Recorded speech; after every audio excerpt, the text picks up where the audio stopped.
chance, if you had a chance, you need to run lickety split. But you can't run because you're the baddest. Well, Ric Flair, you know what? I'm not a normal-looking athlete myself. You know what I'm talking about? I've been in the gyms alive. It's a privilege and an honor to walk out with Ole Anderson, Lex Luger, and the arm tomorrow night. I am not a happy camper. What is Bully Ray's motivation? You know I love you. I know he loves sugar. But I check my pocket. I don't have no donuts. I don't have no cheeseburger.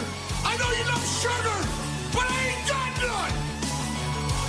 To be the man, you gotta beat the man. And I'm saying, woo, right here in Nashville, Tennessee, pal. I'm the man. Look at a match for the total package like Luger and Super Brawl.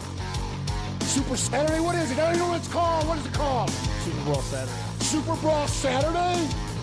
You don't lose faith in winners. And Ric Flair, day in and day out, every day of his life, just keeps winning and winning and winning. Ric Flair!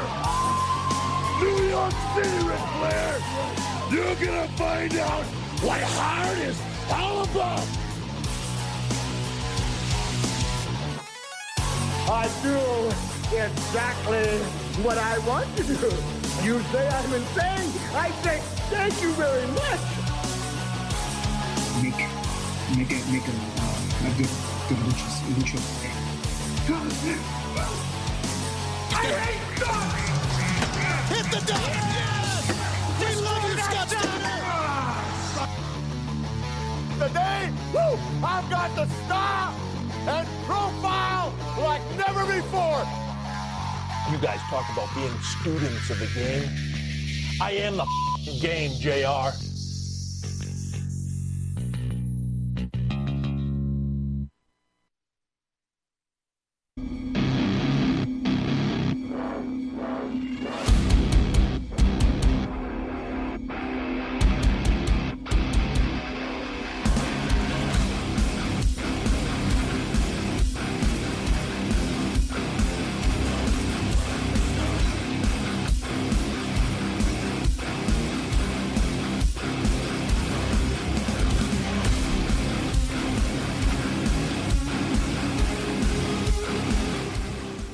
Shit, it's every 90s metal song right there. Mm-hmm. That's some quality Power Man 5000. Yeah, exactly what it sounds like. A little Power Man 5000 right there. Maybe a little White Zombie, maybe. Well, that's his brother, right? So, you know. Yep. Static X. Oh, Miss Wayne Static. Yep. I do. What is going on, everybody? This is Dirt Sheet Dudes. How is everybody doing? I hope you're all doing very well out there. It's cold as a witch's tit here. It is 22 degrees. We're getting snow. We're getting rain. We're getting sleet. We're getting all kinds of shit out there. Anyway, once again, I'm Boxman, and right across from me, the ever so sweet, always salty Mark Wahlberg. What is up, my man? You got it. What's going on? Just trying to deal with this shit, man. We probably shouldn't even have gone to work today. I hit that bridge at 6:25 this morning, and I'm right over a lake. I should not have hit that bridge this morning. It was scary. I have 2 bridges to go across to get to the highway, and it was scary. But I made it to work today. And then I took the no bridge way home. Interesting. Oh, overpasses were horrible here this morning. It was a mess. If you actually go on, look at Texas today, you'll see tons of accidents on the highways. The roads were horrible. No one should have been going to work today. So no work tomorrow. That's a good thing. I'm happy about that. Which means very nice. Which means we don't have to completely rush through everything tonight. I don't have to be up at 5:30 in the fucking morning. Hopefully that's going to be over soon anyway. But that's neither here nor there. Man, we got some stuff to get into tonight, guys. We've got the 2021 Wrestling Observer Awards. Of course, we're going to go over that with you. Not a ton of big stuff tonight. We got Undertaker going in the Hall of Fame we'll get into. Ric Flair thinks AEW needs him. And we've got a funny little MJF little audio that I forgot to send Smart, but he'll hear it when I play it. So we've got a few things to get into. And I guess what we can do is get plugs going. Be a good idea if I put some. We'll just play a song. No, if I do that, I'm gonna get a goddamn YouTube fucking strike. Fuck YouTube. That's it. God damn it! Give me a minute. Let me find this. There it is. Too many fucking icons. Everyone's got too many icons. Indeed. No, I mean everyone in my family on my computer. I don't mean everyone in the chat room. Hey, chat room, what's going on? I mean my kids. I wasn't really sure what it was that you were talking about, but I was trying to be a good teammate. I was like, fuck yeah. I'm sorry. I meant my kids. I actually know. I've seen your desktop. I can testify there's a lot of icons. No, I mean it's pretty clean right now. It's only 1, 2, 3, 4, 5, 6. It's only 7 rows. But it's just my kids have all the Minecraft launcher, Epic Games launcher, Wobbly Life. What the fuck is that? West of Loathing. I don't know, Muck. They have a game called Muck. They have a game called Crab Game. Bonsai Buddy. T-Mod Loader. I don't even want to know when my kid's got a mod loader for a fucking... Huzzah. Limelight. My kid's got a mod loader for fucking Roblox here. They're modding things in Roblox, these fucking geniuses. Anyway, anywho, as I say, give me a second. We'll get this music going. We'll get these bad little bad boy plugs out of the way. Give me 1 sec here. There we go, right there. That's right. That means you guys should be listening to the high marks. That's right. It's Cheese Man. It's Mojo. It's Gee Whiz.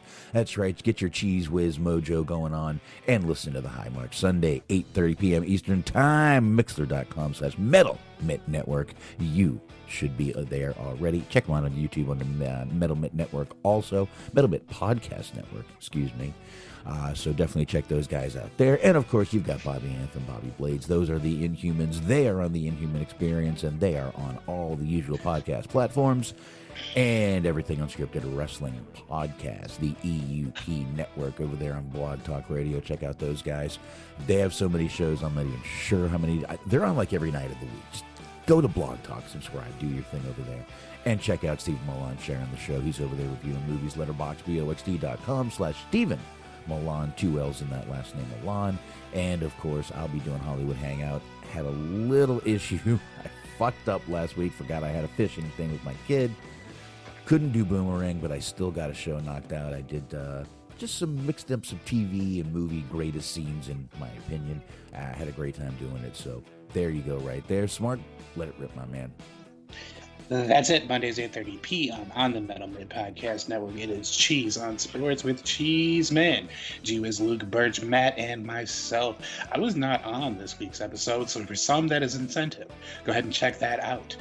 Also, be sure to check out Mojo and Dirk's Most Dastardly Show. Follow them so you can be up to date whenever they drop an episode.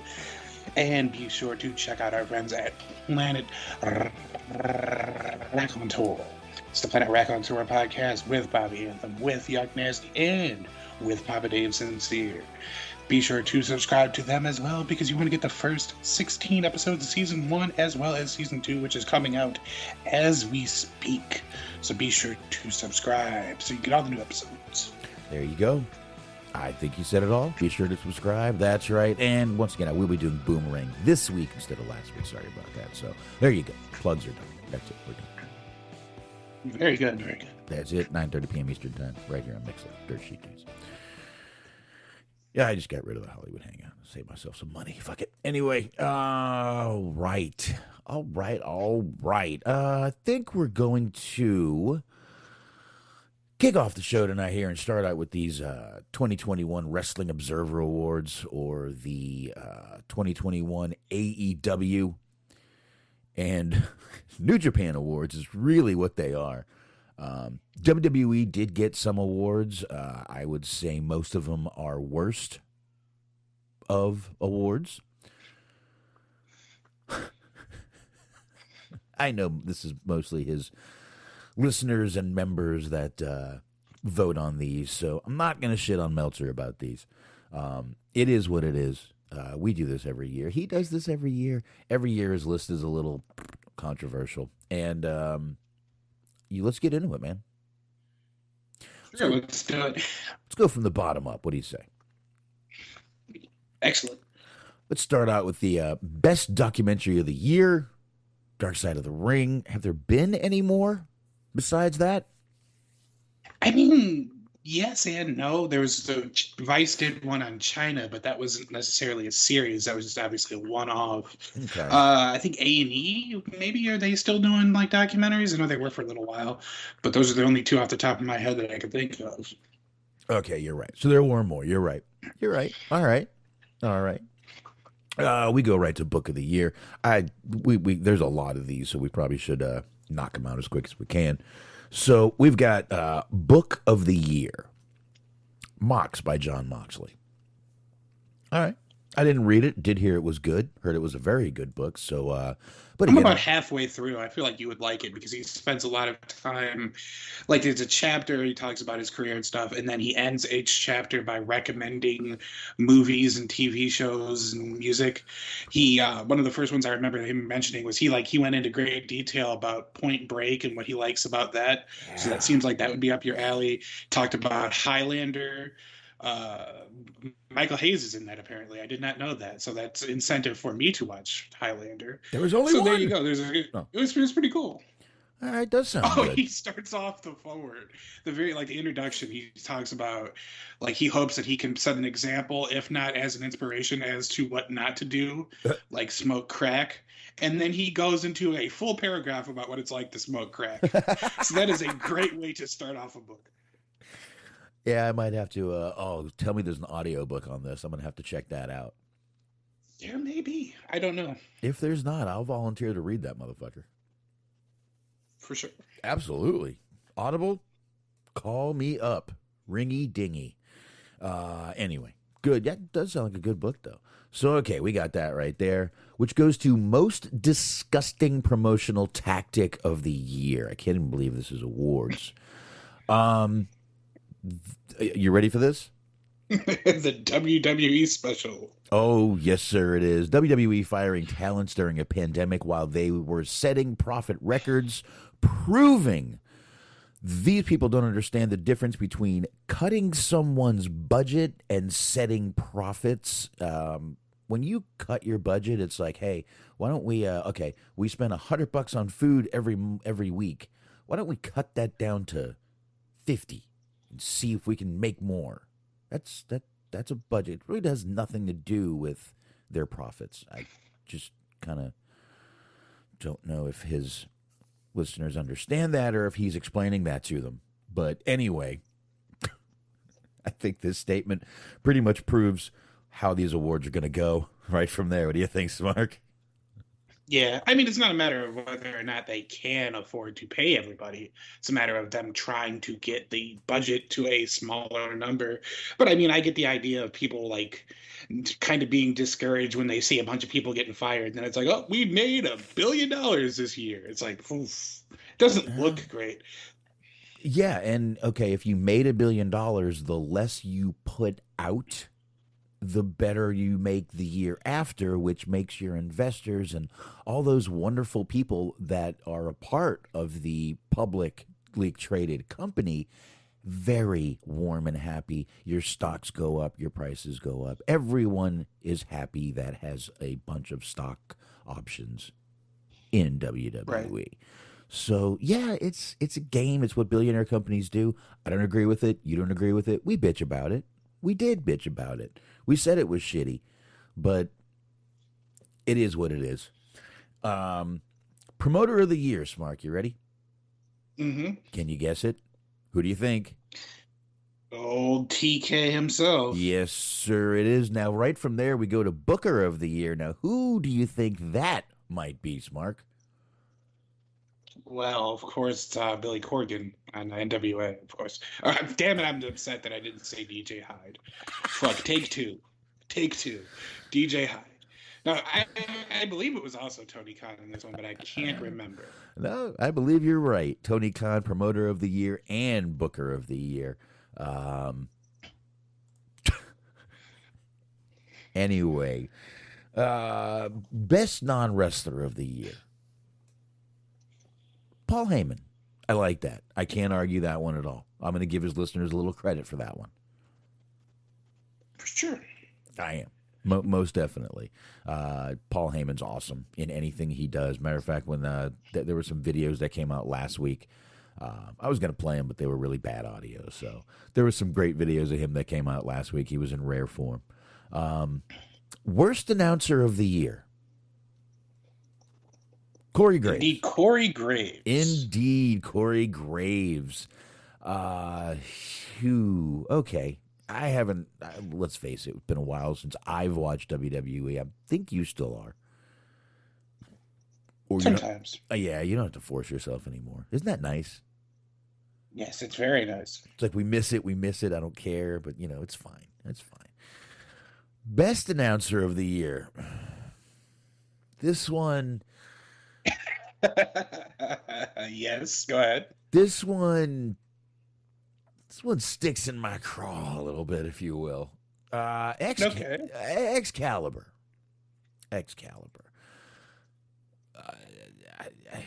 We got Jim Ross out there.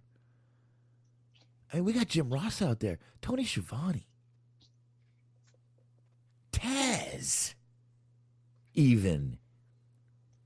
Excalibur's all right, but he's not putting out lines like, "That's one big bastard." Yes. Yeah, I don't know what it is. Excalibur's not bad, but just for whatever reason, it seems like a lot of people feel like, I don't know, they can relate to Excalibur more or something. He's a knowledgeable dude, but when it comes time to put over like a big moment as being significant, I feel like he's probably the third best of those three that you just mentioned. Like, nobody does it better than JR, and then Tony Schiavone does a good job of it too, but Excalibur, he doesn't do a good job of emphasizing the importance of things sometimes, I feel like. No, I can just see those people that are voting for Excalibur like, come on, I can relate to him. He's got a mask. We all wear masks. I was going to say, yeah, the people that vote for Excalibur tend to look like Excalibur is I guess what I was trying to get at.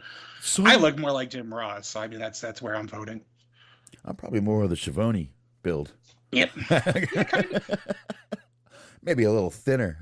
My wife's diet cooking lately. I'm losing weight, and she's bitching she's not. I'm down 6 pounds. Which obviously means I'm not drinking enough. Obviously, that's what that means. Yep. I better pick that up a little bit. There we go. All right. Let's just stop there. There's obviously better announcers. Again, I'm gonna do my best not to shit on this list. Best of interviews. They put MJF. I think I would go with that right now. I'll go with that. I don't know. Yeah. That one's hard to argue.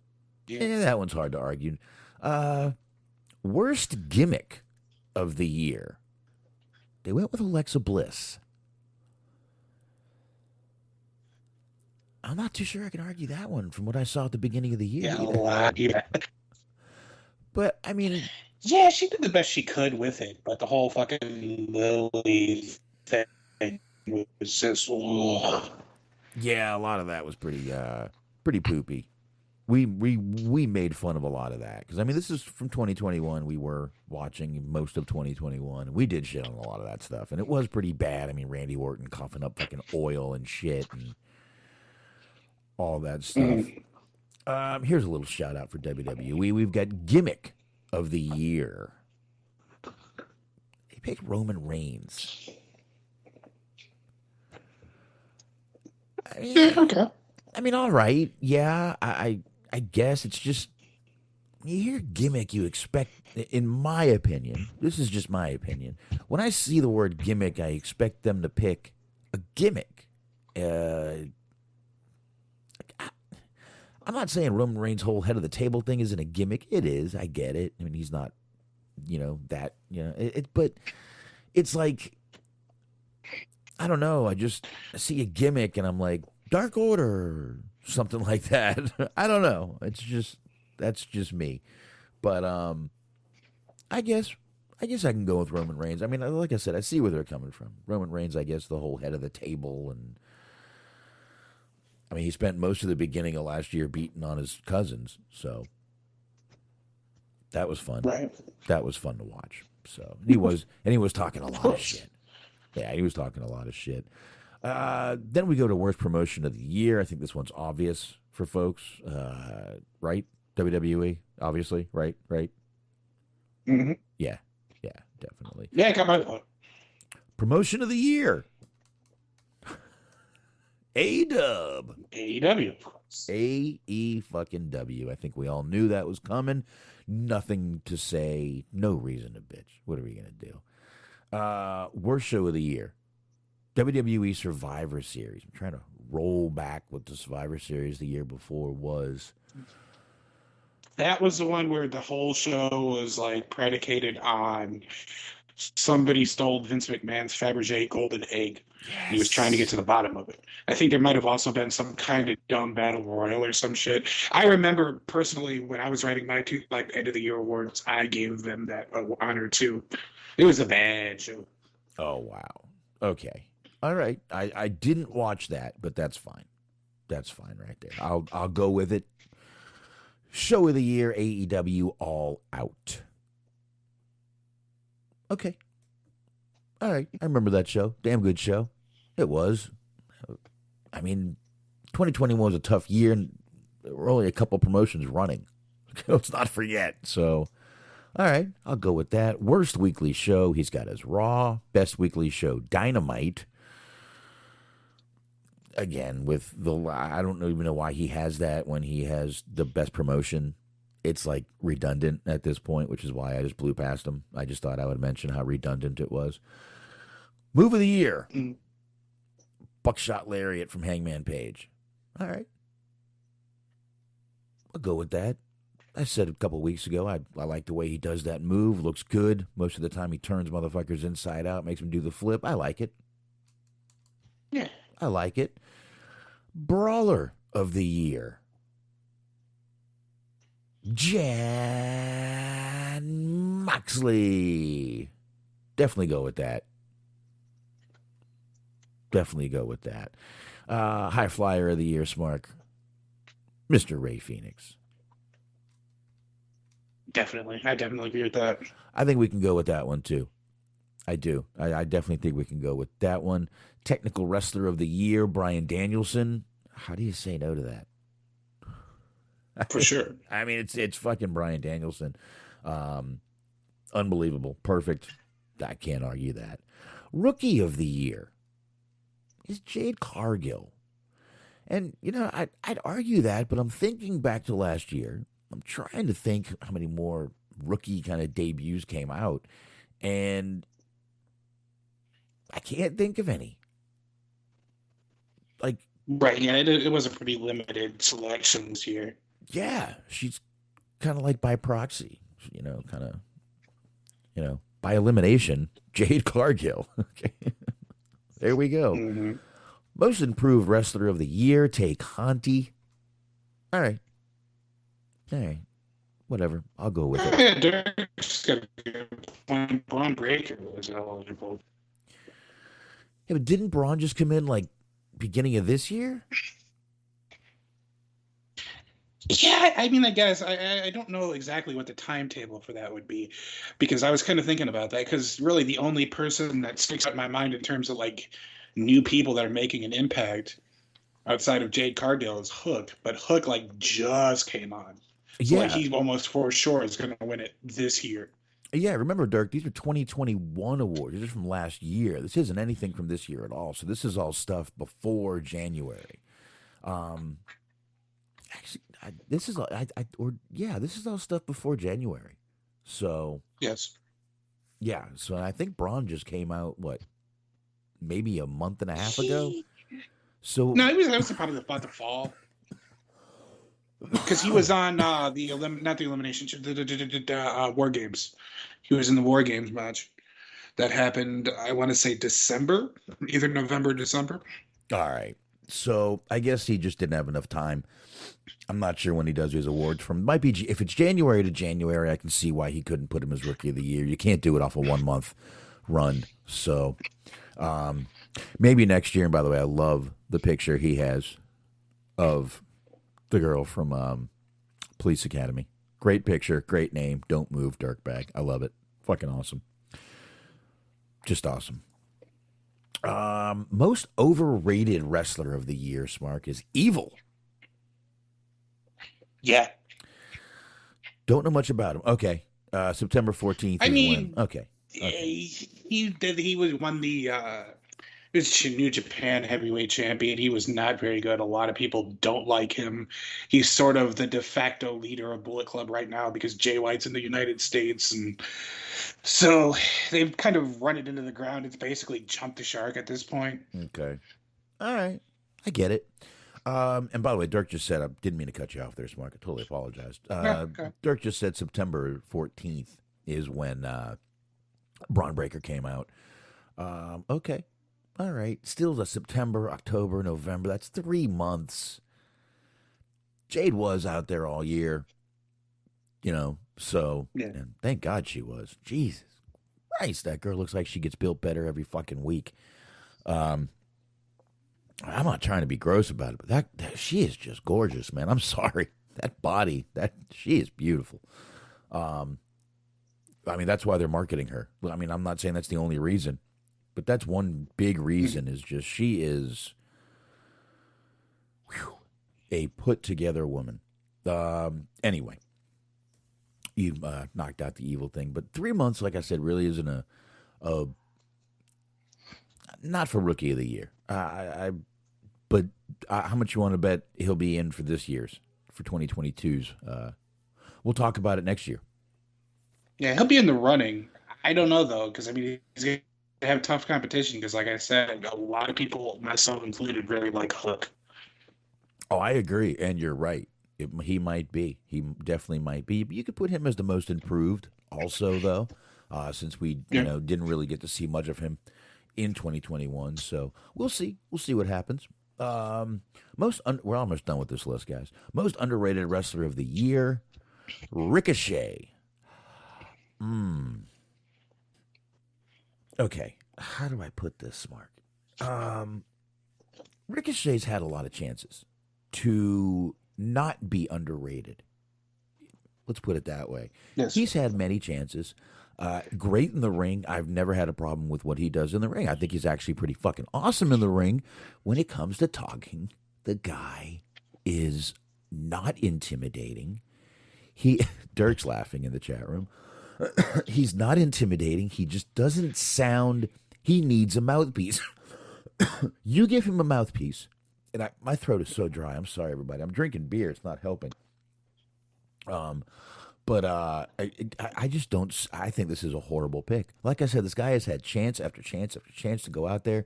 They threw him. He was doing okay for a while. They threw him in a tag team. The best thing they could do is take fucking Lucha Underground's advice. Not advice, but what they did with him. Put the guy in a mask, give him a manager, and let him do his fucking thing and not say a goddamn word. That's it. You're done. Yeah. You're done. Or you know what? Just don't even have him say a word. You don't even need the mask. I think with... Go ahead. I'm sorry. No, I agree with that. I mean, he hasn't... Yeah, maybe an in-ring performer, he's good, but he just hasn't really done anything to develop in terms of, like, cutting anywhere near decent promo. I would personally go with, like, Jeff Cobb for this, but... Okay. It's whatever. A lot of people really like Ricochet. And I mean, Jeff Cobb, he's in New Japan right now, and he's getting some high-profile matches, and he's won some pretty big matches, but just nobody talks about him in terms of being able to have really good matches, and I've seen him have a lot of good matches last year. All right. Yeah, you're right. I remember you talked about a few of them on this show, about some of those matches. Mm-hmm.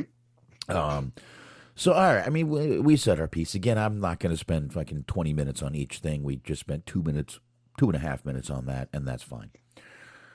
Worst feud of the year. Worst feud of the year. Worst feud of the year. Randy Orton versus The Fiend and Alexa Bliss. I mean, he put the worst gimmick as the Alexa Bliss thing, so I guess this sort of ties right in. And yeah. I mean, it actually makes sense. I'd agree. Now I'm glad we started at the bottom. Feud of the year: Kenny Omega versus Hangman Page.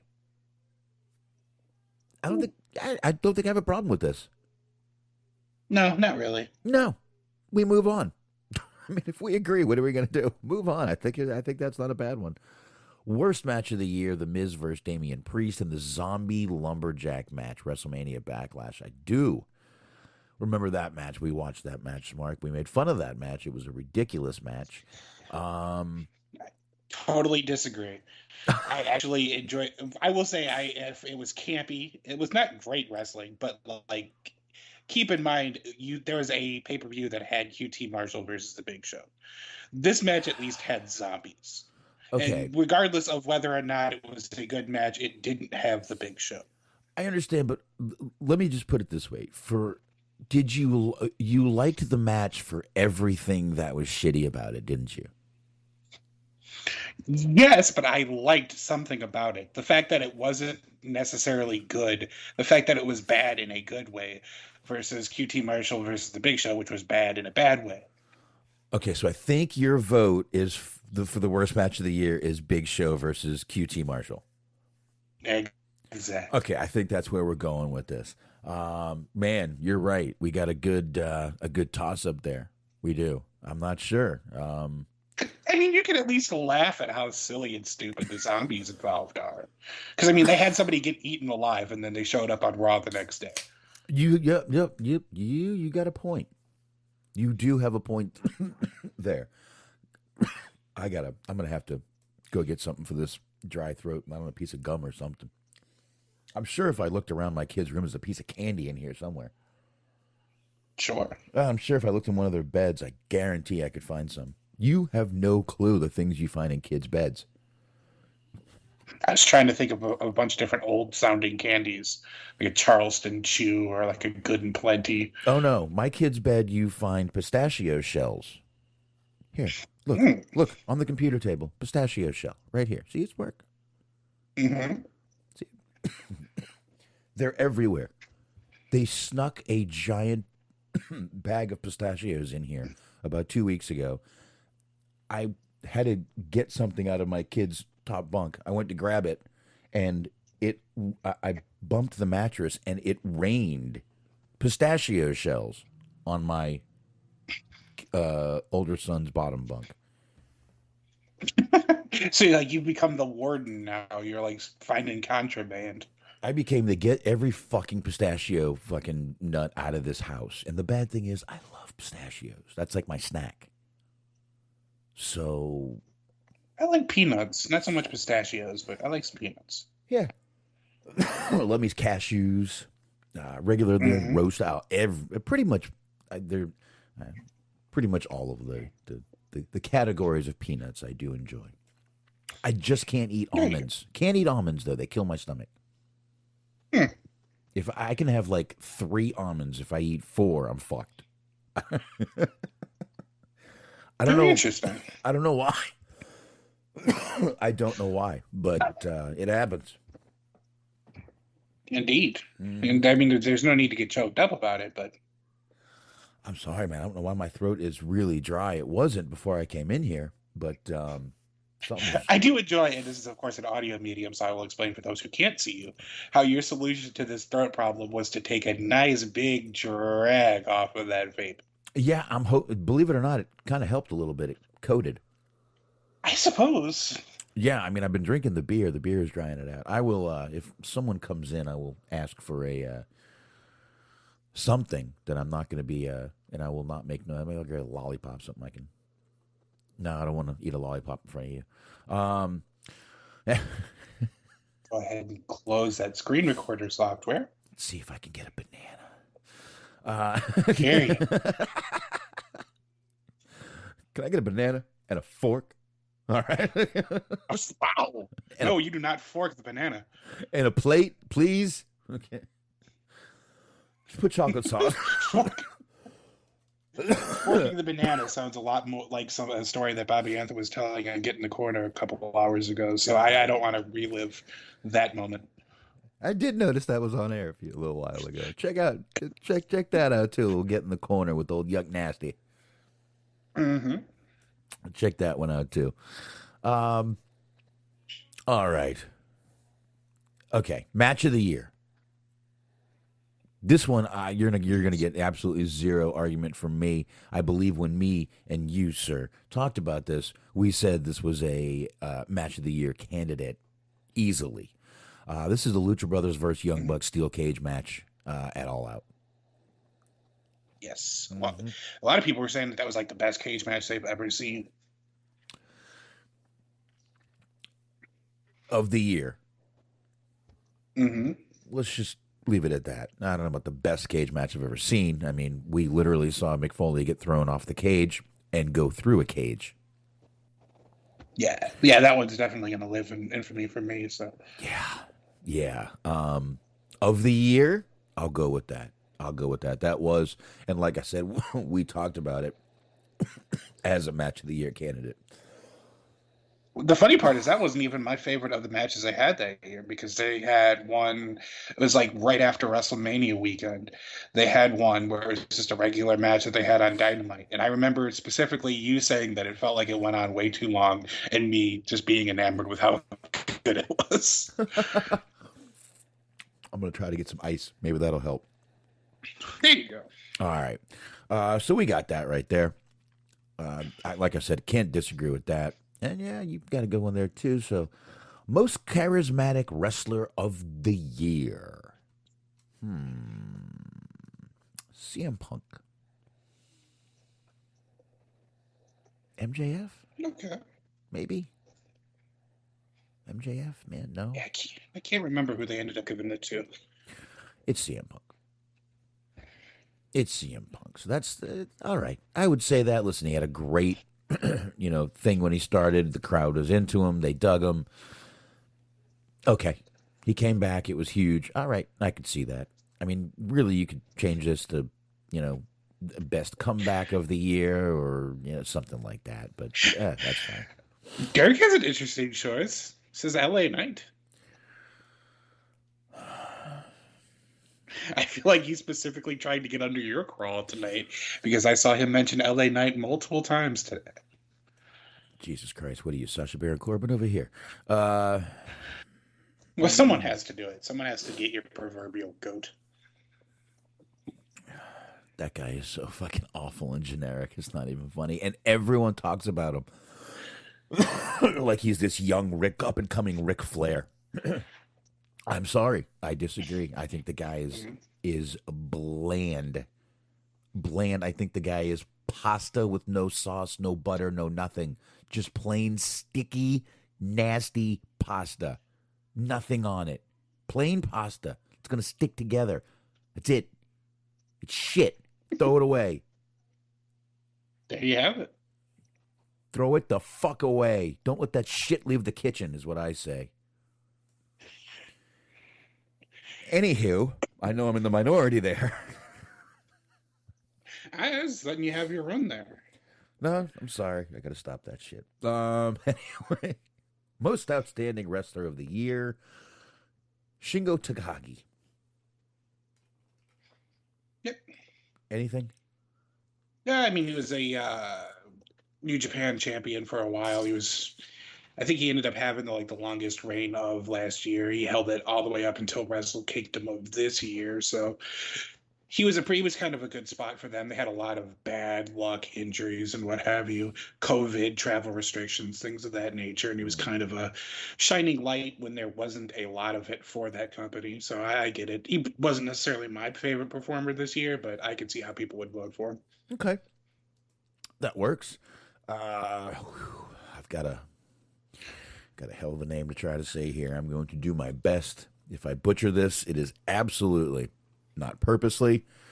Women's excuse me, MVP of the year, Utami Hayashishida. Utami Hayashishida. That's what I'm going with. Am I correct? I feel like you're in the ballpark. I don't remember exactly how to pronounce it. She's from Stardom. I haven't watched a lot of Stardom. There was only like 2 shows theirs that I watched last year, and I couldn't tell you who was on the roster. If you had a gun in my head, I know like 1 or 2 people, but that's about it. All right, I'll take a ballpark. I'll go with that. I don't get this cough, and I really apologize, everybody. I know this is horribly unprofessional of me, but it is what it is. This fucking weather here is killing me, I guess. I mean, it is only, let's see, what is it here? Oh, 21 degrees. Beautiful. Tag Team of the Year. Young Bucks, as expected. Mm-hmm. Yeah. Rest of the Year, Kenny Omega. Should I have done like a drum roll? I don't have a drum roll, so I can't do anything. There you go. There you go. Kenny Omega. Rest of the Year. Not at all surprising. Yeah, there you go. Dirk said, my cough is the curse of LA Knight. Okay. Fucking plain pasta. Plain fucking pasta. Sticky, nasty, fucking plain pasta. What am I going to put on this? I don't know. Shit. That's kind of a specialty. All right. And that is your 2021 Wrestling Observer Awards. Indeed. Yes, it is. All right. Let me see how long I can continue. I've tried everything. I tried ice. I tried everything. Anyway, let's keep going. Maybe I'll just keep drinking and it'll go away. I mean, that usually is how I try to solve my problems, coughing or otherwise in life. Sometimes it works, sometimes it doesn't. So we'll see. I mean, I've got, or maybe it's the little bubbler I've got here. I don't know. That looks dirty. Interesting. Yes, it looks surprisingly phallic. Yeah, I haven't cleaned it in a couple days. I need to. Halls. No, I don't do halls. No. Halls. No. There's more of a recall, man. You might as well give me a fucking, like a fucking menthol cigarette. I don't like those, and I don't like halls. Actually, I do like some menthol. I do like some menthol. Salem. I'll smoke some Salem Lights. I used to drink a lot of Jägermeister, so I don't really have any problem with anything that tastes like cough syrup. I kind of conditioned myself to tolerate that. No, I like that. The Jaeger. I like the Jaeger. I actually think the Green Death NyQuil is one of the best flavors. I love it. I love it. And you know what else I like? Let me. And my wife does too. This was scary when we found this out. Pepto. I love the taste of Pepto-Bismol. I don't think I can't even remember ever really having Pepto-Bismol, so I can't really tell you. Oh, it's pink. It's chalky. It literally tastes like you're drinking chalk, and it's so good. I don't know why I like it, but I do. Just making a fucking Pepto-Bismol cocktail. I've thought about it. Just, throw me a little fucking vodka and a little Pepto. So, I don't know. The wife did say we could get some liquor this weekend, though, so that's a good thing. Very nice. If we can fucking get out of the house this weekend. I mean, we got fucking, like, a couple inches of rain, sleet, and possibly snow and freezing rain coming down. Yeah, we got something similar yesterday and Monday, but it's been primarily just rain, but it's been a fuck ton of rain. Well, the thing here is where I live, I'm so deep into where I'm in the country where I live that they're not going to put any salt down on my fucking road. I mean, like I've said, I live a mile from a mile down the road from me. It says state maintenance ends. Fend for yourself, motherfuckers, is what that sign should say. Yeah. Fucking, it's international waters, essentially. Like, it's just martial law. Do as you will. I could fire a gun out here. No one would say a word. We hear fucking... You can fire a gun at a person where you're at, presumably, based on what you're telling me. Almost did one day. Yeah, this is... You can do anything out here. We are outside city limits. We hear gunfire on the weekends. People go down to the lake and shoot all the time. Yep. All the fucking time they go down to the lake and shoot. There's a couple good spots down there that have a big, that's like you walk down, so there's a big berm down there, so you're shooting into a giant pile of dirt. No one's going to get hurt. It's a good spot to shoot. People do it all the time. We hear AR-15s, we hear handguns, we hear all kinds of shit down there. There you go. I could swear I heard an AK-47 about 3 weeks ago. I could swear that's what I heard. Can't be sure, but something was automatic, and it was loud, and it sounded like an AK. I wouldn't doubt it out here. Wouldn't doubt it out here. Let's just put it that way. All right. I guess since we're done with that, we'll get into a couple of little quick things that we've got here. Smark, are you familiar with Fiterman Sports Group? Well, who is it? But, just for the uninitiated, go ahead and school them. Well, it seems like they do autograph signings and things like that, is what they do. And they are now the official, that's right, official place where you get your WWE autographs. WWE did name them the official meet and greet, excuse me, and signings. I guess group to deal with, and that's what they will be doing now. So if you are one of the people that like getting these things, I guess online, and I guess they do meet and greets, that's what it says right here, you're going to be going through Fiterman. Are you? I know you're a sports fan, so are you familiar with them at all? Really? Seriously? In all honesty, I have never heard of them. All right.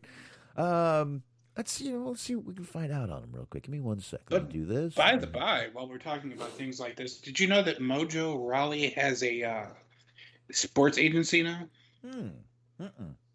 I saw that the other day. I forget what it's called. I can look it up here. But he's representing some interesting people. I think he represents Andrade. Wow. And a couple of other smaller, Matt Cardona, Chelsea Green, those kind of people. Wow. All right. This place is there's one in League City, Texas, which isn't that far. Let's see what we can get here. Oh, right on their website. Bingo. Let's see. Let's go to the About Us. Based in Houston. Sports memorabilia marketing company that co-represents over 40 professional athletes. So, they represent people in the NBA, MLB, NFL, boxing, UFC, soccer, and now they just picked up a big account with WWE. So, there you go. They claim that they have the lowest prices in the industry. Exclusive game-used merchandise from your favorite Houston area pro athletes, personal appearances for your special events, free hosting of auctions, fundraising events, and all photographs are guaranteed authentic and are directly from the athlete. I am fucking going crazy here tonight. It's allergy season. My God, I feel like I have Tourette's tonight. Oh, no offense to anyone that has that.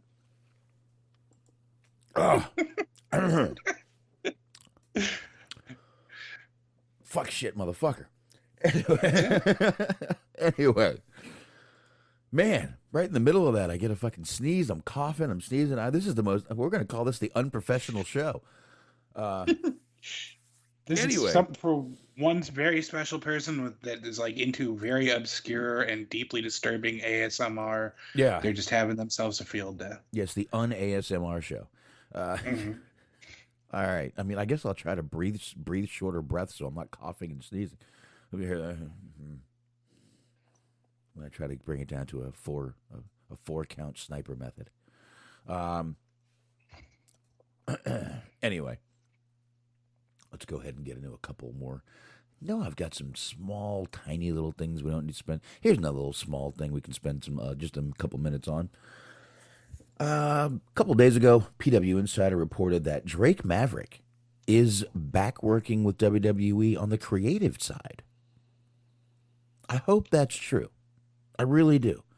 They obviously don't see anything in this guy as a performer. So maybe they can pick his brain. I like the guy. I really do. I always have. I thought he was good as Rockstar Spud. I like the guy. And I'm glad they're giving him something right now. And maybe he'll find something while he's doing something, if you know what I mean. Keep getting that paycheck and go from there. Right. Yeah. It's good to hear that he's got something going for him. Yeah, that's what I was thinking. I guess this has been confirmed after a couple little articles. And you know, it's smart.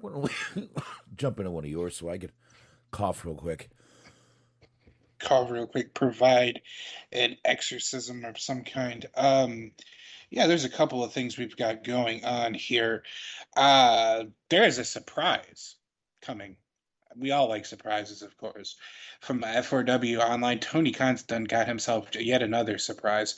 AEW head Tony Khan doubled down on his latest tease of a big announcement, saying Wednesday that it's like The First Dance, the sold-out United Center show that saw the debut of CM Punk after nearly a decade away from wrestling. Quote, I promise you something big is coming. That's what I tell all the ladies. It's not like The First Dance where I can put a date, time, and place on it and say I know exactly when, but it's like The First Dance, and I know that something big and important is coming to AEW, and I'm very excited about it, he said. On last Friday's Busted Open Radio, Khan said he was working on something massive. Again, that's what I tell all the ladies. Ooh. That he hoped to have done by this week's end. That was a confusing thing for me to read. In the clip above, he said it's coming soon and it will be, quote, really great for fans and wrestlers. Oh, I didn't know we had audio. I could have played audio. Yeah. I can, if you want to give me a minute. I don't think that's related to No? To the actual press, to the statement. Okay. Because it's Tony Schiavone interviewing him on the Twitter, on the Twitterverse. Oh, I see that right now. Okay, now I see it. Yes, it is. Yeah. Aiming close very soon. This is just a promo for TBS. Okay. Yeah. I got it. Yeah, surprise. Yeah, I mean, it's very vague and cryptic, but I mean, he is putting it on par with like the biggest signing that they've ever had. So whatever it is, it seems more like a whatever than a whomever. That's kind of important to focus on, I guess. That it didn't seem like it was specifically related to a particular talent. So we shall see what it is that they've got in store. Perhaps maybe some form of a. Maybe not their own individual, but like them partnering with a streaming service. I hope it's that and not a fucking wrestler because, I mean, honestly, this is just getting old at this point. Huge, big, new surprise. Yay. Look, shut the fuck up. Stop doing these interviews, man. Stop doing these goddamn interviews. Stop being the background, run your company, and shut the fuck up. I'm sorry. I know I'm not supposed to talk shit about Mr. God Tony Khan, Booker and Promoter of the Year, but god damn it, shut the fuck up. I do enjoy how you're like this has been your stance. So it has been consistent for the last, I don't know, say since AEW started, probably the last year or two, for sure. But I like how you just become progressively more like, I don't know if you should talk so much to shut the fuck up, Tony.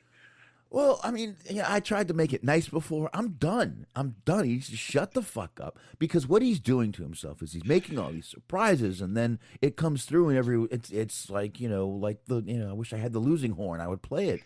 His surprises are not that good anymore. Keith Lee was a good surprise, but the Forbidden Door and this. What is the Forbidden Door? Your fucking ass. Shut the fuck up. Stop already, Tony. Stop these interviews. I know you're trying to be like the anti-McMahon, like, oh, I'm so, I'm like this, progressive, and you can get a hold of me. I'll answer you back. Oh, you sensitive prick! Shut up. All right, I'm done. You shouldn't sugarcoat things so much, but yeah, you understand. I'm done. I can't. This is gonna actually get me angry in a minute here. I'm done. I can't. Yeah, I wish I had something of equal relevance to contribute to this other than my laughter. That was quite fun. I enjoyed that. He just seems to dig these little holes for himself every time he gets in here. Now he's fucking stuck to doing something actually big, and if it's something that people don't fucking care about, it's not going to be big, and you're going to get shit on. Stop bringing people up. You want to announce these things? Great. Do it when it happens. That'll be a great surprise. Don't warn me of a surprise. It's not a fucking surprise anymore. That is true. I mean, just based strictly on how surprises work. But yeah, I mean, after a while, it does get to be a little bit Dixie Carter / Impact-esque of how like every signing's a big, huge signing and everything's a big, huge surprise and this, that, and the third. And it doesn't hurt sometimes to underpromise and overdeliver. I agree with that. I'm not going into it again. I understand. I mean, there'll be another cryptic couple months from now. Oh, there's gonna be this huge development next week. So we'll go down this road at some point later on in the future. So. Couple of months. Next week, he's gonna say something and dig a fucking hole for himself. Yeah, probably. Probably next fucking week. We've got the biggest signing yet. Top and Tala. He's looking more and more like John Turturro every day, by the way. If you know who that is. Yeah. Well, not only that, that's your frame of reference. Mine, anytime I see him use, like any photo that they use of him for any of these like articles that they put out, he always just looks like the nerd in a porn movie. Because it's like he's a nerd, but he's like still has to be like somewhat attractive in order to be in a porn movie. So he just always looks like the guy who's going to answer or do some of the homework for his sister's friend so that she'll bang him. Well, I mean, the picture with the glasses, to me, he just looks like Buddy Holly. Yeah. And if you look up Buddy Holly, you're going to be like, oh, wow, he does look like Buddy Holly. Ooh, I don't look like Buddy Holly. Anyway. I was trying so hard to avoid going down that road, but there we are. Hey. At this point, what the hell? I just told Tony Khan to shut the fuck up. Speaking of Buddy Holly, if you're looking for an affordable flight, be sure to go to Priceline.com. Priceline.com is sponsored. Ouch. Ouch. Too soon? It's only been about, what, 70 years? We just talked about the anniversary of that a couple of months ago. I remember us mentioning it. It was the day the music It's died. only been I think it happened the 13th, so it's only been It was just a little. about 10 days ago, the anniversary of it. Oh, we mentioned it. I know we did because for some reason it just popped up in my timeline. It was the day the music died. American Pie is about that day. Mm. Bye, Miss American Pie. Come on, that was a big loss to music back then. I mean, Buddy Holly, Richie Valens, and the Big Bopper. Mm-hmm. Whose last name is Richardson. No wonder I remember There you it. go. No wonder I remember it. Okay, let's see what we can get into next here. We can give something real quick. Once again, nothing we have to spend a ton of time on. Kenny Omega gave a little update on when he may be back, and the timetable is not as soon as he was hoping for. It seems to be. He was actually on Wrestling Observer Radio, which doesn't surprise me at all. And he said, and I quote, "I was perhaps a little too optimistic. I was hoping to be back by February," which we're in. It's almost over, and it's not looking that way anymore. And that's not to say that there was a huge snag or, there's something that is terribly wrong. It's not that. It's just when you're trying to get appointments and things fixed, you have it in your brain that, oh, yeah, I can just call a number and I'll get in the next day. Yeah, he's right, dude. It's horrible to get into doctors right now because we're still slowly coming out of I know we've been out of these little lockdowns for a while, but doctors are still catching up from people that needed, elective surgeries and shit. And it's tough to get any doctors right now. It's so tough. My kids are going through it. My wife's going through it. I'm going through it. But anyway, go back to his quote. I'm still feeling a little bit better as time goes by, and that's without even having to do a lot of the major procedures that need to be done. So he does have some major procedures coming up. That's just myself working with trainers and doing the proper rehab, Kenny Omega disclosed. I was leaning heavily into my strengths as a performer and as an athlete. I guess over the years, there were just either natural strengths that I had or things that I had overdeveloped, and I was relying too much on those things. Now that knees are gone, the neck's going, a lot of stuff was going on. So, I mean, we had said we've been saying it for a few months that, they've been reporting that he's got tons of nagging injuries going on from knees to shoulders to everything else. And it seems like he's just trying to get them fixed, but it's taking a little time. So he kept going. I'm going to read this one real quick, Smart. My normal walk is now kind of a zombie shuffle. As days go by, you don't realize how your daily activities and normal lifestyle changes unless you have someone actually point it out to you that you really knows the human body and its mechanics. I would work with a trainer and someone who's very studied in human anatomy and all that. It's like, do this, flex only this, now flex this and this together. My body couldn't make those connections anymore. I was like, wait a minute, what's going on? My glute is completely dead. Why is your ass dead? Why won't my glute actually fire? Why are you firing? Been hanging with Ricochet for so long. Oh, there. Why won't my glute actually fire? Why are you firing your glutes? Why can't I, on command, activate my hamstring muscle? It's things like that. It's alarming at first. He definitely had some. I mean, these are more than just nagging injuries. When you can't control your muscles, I'm not sure that's a nagging injury. I would call that something's fucking wrong. Yes. Severe nerve damage. He was working. And by the by, for whatever it's worth, to correct things, I said it was the 13th. It was actually the 3rd, the day the music died. Like it was pointed out in the chat, I didn't want to leave that hanging over our heads. I appreciate that, sir. Facts. Need to give you some facts. That's it. I like it. Thank you for being accurate there. Appreciate that. I mean, he was working with a hernia. He's saying he got that taken care of. Man, I don't know. They sound like they beat the shit out of this fucking guy. So, I mean, I feel for him because not only did he have, as per the way that it worked with his gimmick of him being the belt collector, it required him to go to several different companies and work several different opponents, different styles, and not really have the opportunity to have any time off because the time he would have had off in AEW, it was spent, recording, doing Impact tapings and being in AAA and kind of just going out and wearing himself as thin as he possibly could.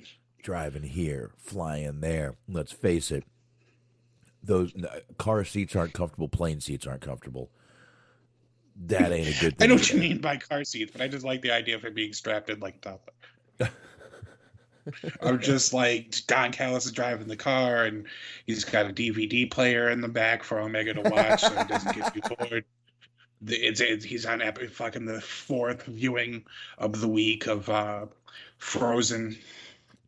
Kenny, I got some Pokemon cards back there with a Barry Bonds card. You're gonna love Encanto, Kenny. It's on Disney Plus. You can buy it on the Home Shopping Network. Fuck that! I love Don West. Man, I love Don West anyway. I do. I love Don West. But anyway, I'm glad Kenny Omega's getting some time off to get a lot of this stuff that he was dealing with. I mean, like I said, nagging injuries was kind of a downplay for what it seems like he's going through that he explains in this article from Wrestling Inc. It seems like more of, I was really fucked up and I pushed my body too far. Yeah. That's just kind of how it seems to me. Kind of surprised an AEW would let him push that far, but I got a feeling Kenny Omega just kept saying, I'm fine. Yeah, more than likely. Yeah, I don't know how their testing goes or any of that stuff, so we'll just leave that alone. Yeah. So, like I said, I'm just glad Kenny Omega's getting fixed. Good thing. And Sparks, jump into something. One of yours, my man. There is nothing more in the world that I would like to talk about than the next thing that we're talking about. Of course, unfortunately, Christmas is over, but and maybe instead of buying a gift for somebody, now it's a perfect time to focus on buying yourself something, treating yourself something. And what could be better than a Paul Wight NFT? This is from Fightful.com. Paul Wight, formerly The Big Show in WWE, is the latest wrestler to try to take advantage. That actually sounds kind of transparent as to what it is it's all about. But anyways, he's the latest wrestler to try to take advantage, let that sink in, of cryptocurrency technology and the blockchain. Deadline announced today that Paul Wight would be joining the new Sci-Fi television program based on NFT technology called GenZeroes. Quote, Wight, who is also joining as a producer for the series, will play the role of Thatch, described to us as a, quote, warrior's warrior and a natural leader when it comes to combat, Deadline reported. In order to watch the show, those who wish to view it will need to purchase an NFT via House of Kiba website. And you have to say it like that. You have to type it in with a pause. The Gen Zero universe includes a live action series, comics, and collectibles. Each level of NFT ownership will endow different benefits, with the top level allowing fractional ownership of the series. The series also promises an upcoming mobile game. Ooh. Boy, oh boy.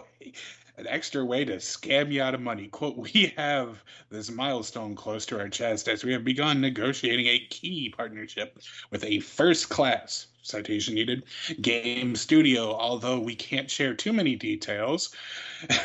Always a good sign. Yet we can share that the game will be available on iOS, Android, and web browsers. This game will leverage the Gen X energy levels, weapons, body parts, and unique character abilities. You can learn more by visiting the official website, which I will not give you because I do not want you to spend your money on this bullshit. Ric Flair is also getting into the blockchain and already has a NFT game, Blockchain Brawlers, which he's a part of. That does not surprise me.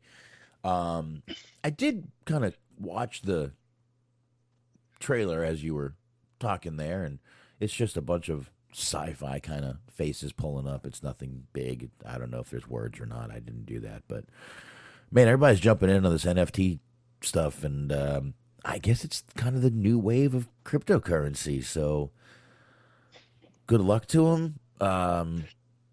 I do enjoy the idea that the Big Show, who had a television show for no additional charge on Netflix that nobody watched and they thusly canceled, they are now expecting people to pay a actual currency of a sort to see him on a TV show. Well, they're wacky like that, Smark. I would also like to know what the phrase "a warrior's warrior" means. I'm not going to try to explain it. Would being a warrior's warrior make him sort of an ultimate warrior? Ooh, maybe. Does that mean that the Big Show is also homophobic? Don't know. Everything's possible. Because, I mean, that would be the idea that I would pitch for him. It's like instead of this sci-fi business, you have him, he's alt-right Paul Wight, and he has his own podcast with Ben Shapiro. That was the email that I sent to him, but he turned it down. Apparently, he'd rather have NFTs. Alt-right Paul Wight. It's a real tongue twister. I don't think Ben Shapiro. Oh, the yarmulke wearing Jew. Give it a listen. The yarmulke wearing Jew that they complaining about women. Ben Shapiro is the yarmulke wearing Jew they call a Nazi. I think that's fucking hilarious. Oh, this world is funny. God, he talks fast. Mm-hmm. My God, that guy is like, I can't even listen to him. I've tried many times, and it's like I can't keep up with him. How is his show not just 10 minutes long? It should be 10 minutes long because he gets through everything in 10 minutes. It's actually a pretty good shell game. It's just like you just talk really fast so that people can't actually judge what it is that you're saying. Oh, somehow his shows are like an hour long, and I'm like, how the fuck did you do that? But anyway, we really don't need to talk about Ben Shapiro on this show. And surprisingly enough, I was the one that brought it up. So if you had that on your over-under, you've made yourself a handsome penny. There you go. There you go. Yeah, I guess just good luck with this. I really Good don't. luck, Big Show. I really don't even understand the NFT stuff. I don't understand the cryptocurrency. I'm old and don't care. How's that? I listened to an entire program explaining it. I could tell you the very basics, but even I have no clue what the fuck. It just seems like a giant scam. It's cryptocurrency. That's all I need to know. And I know it's like the big thing to invest in, but I don't have any money to invest. I have rent to pay. But I do find it funny that there has been a lot of, like, within the last year or so, there's been 3 different documentaries about Beanie Babies that are available to watch on streaming services.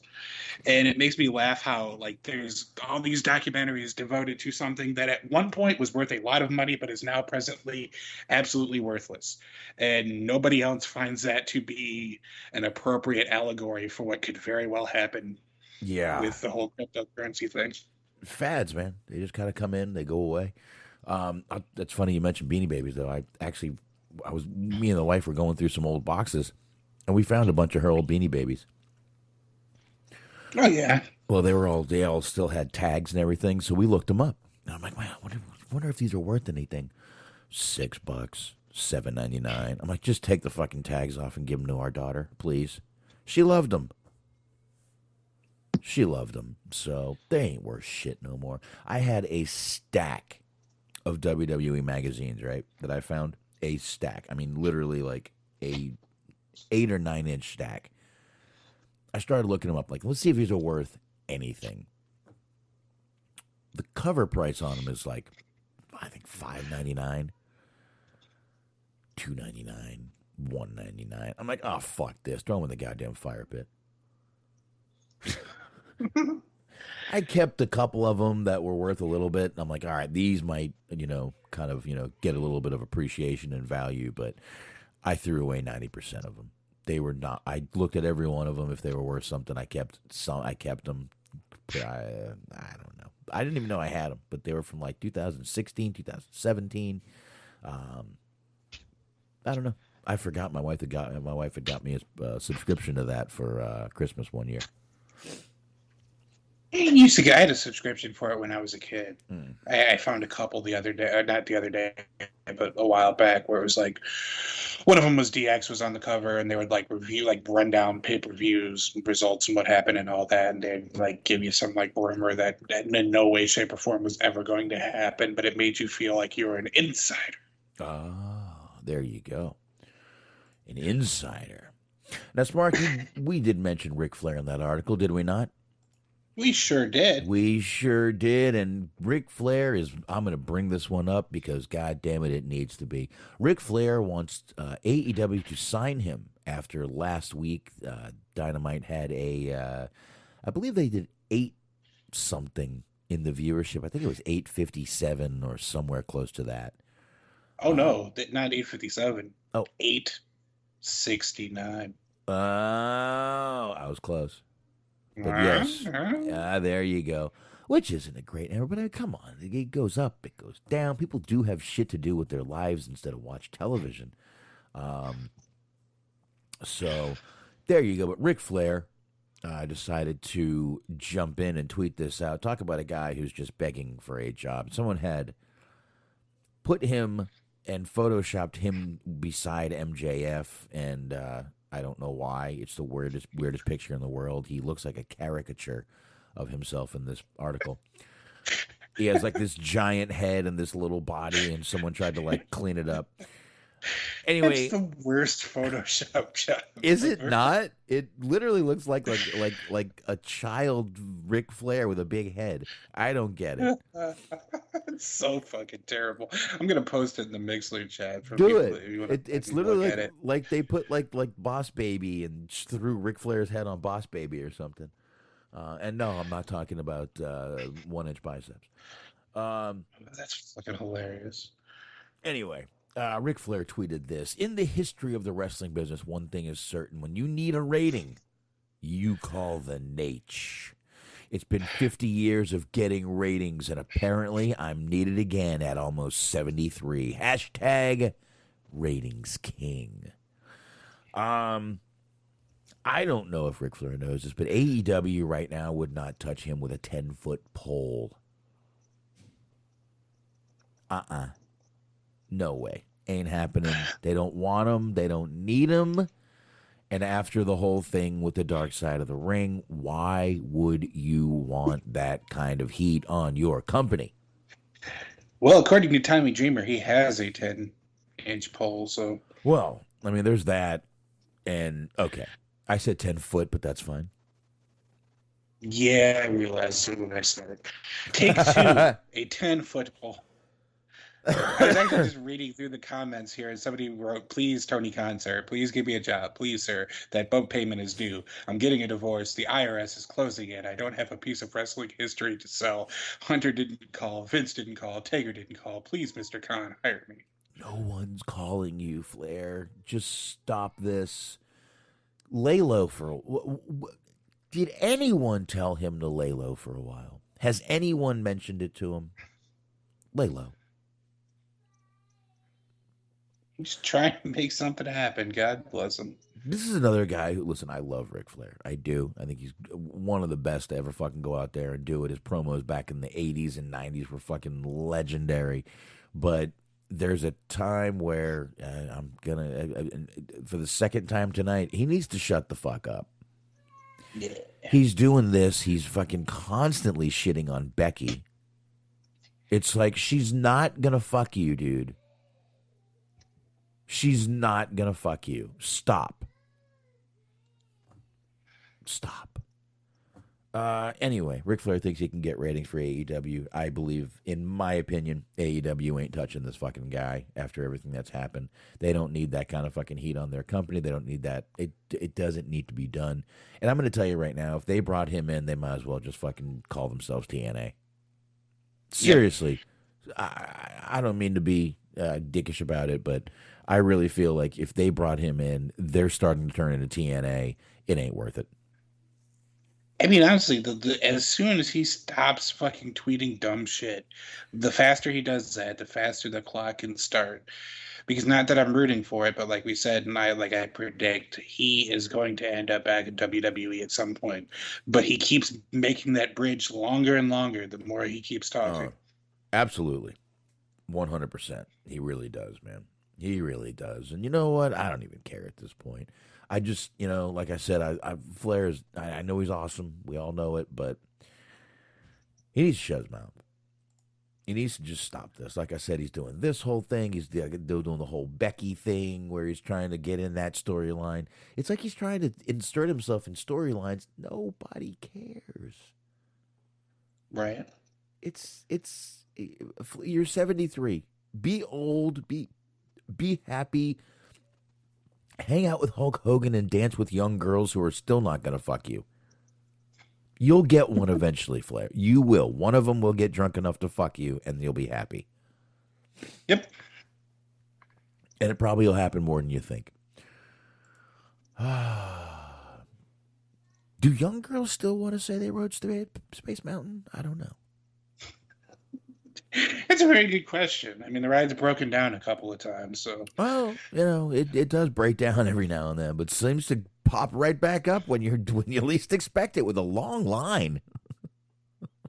I mean, he's going to have to find a way to get Tommy Dreamer off of it first, but. I hope he can figure that out. Right. Real quick, I don't know if you guys noticed tonight, but one person we didn't see on Rampage, Dynamite tonight was Sammy Guevara, and that is because he actually scratched a cornea on Dynamite last week in his match with Andrade. Thanks.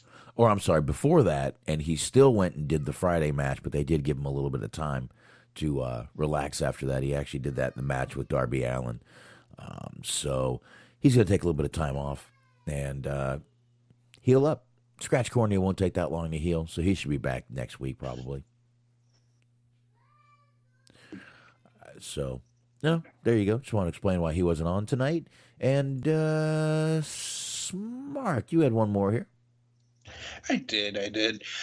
I actually ended up scratching a cornea as well when I was in high school. Really? And it sucked. I had a fly into my eye.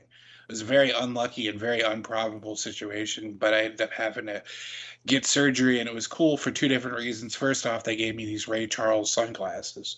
I had to wear them because I had light sensitivity, so for like 2 or 3 weeks I had to wear them, and it actually like made me quasi popular for the time that I wore them because everybody wanted to try them on for themselves, and I wanted attention, so of course I obliged. But anyways, the second reason it actually made, and they warned you beforehand, thank God, but it changed your urine color to be neon.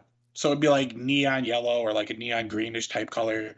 It was fucking weird because there was a lot of like, I guess, radiation and whatnot involved in surgery. So it was odd. Anyways, real time. Somebody who, as far as I know, does not pee neon colors. Shane Strickland, this is from F4W Online. AEW's free agent signing frenzy will continue. As Fightful reported Wednesday that former WWE NXT North American champion Shane Swerve Strickland is going to ink a deal that begins next month. In last week's Wrestling Observer newsletter, Dave Meltzer noted that Strickland, formerly known as Isaiah Swerve Scott in NXT, was expected to sign, but wasn't definitive it would happen.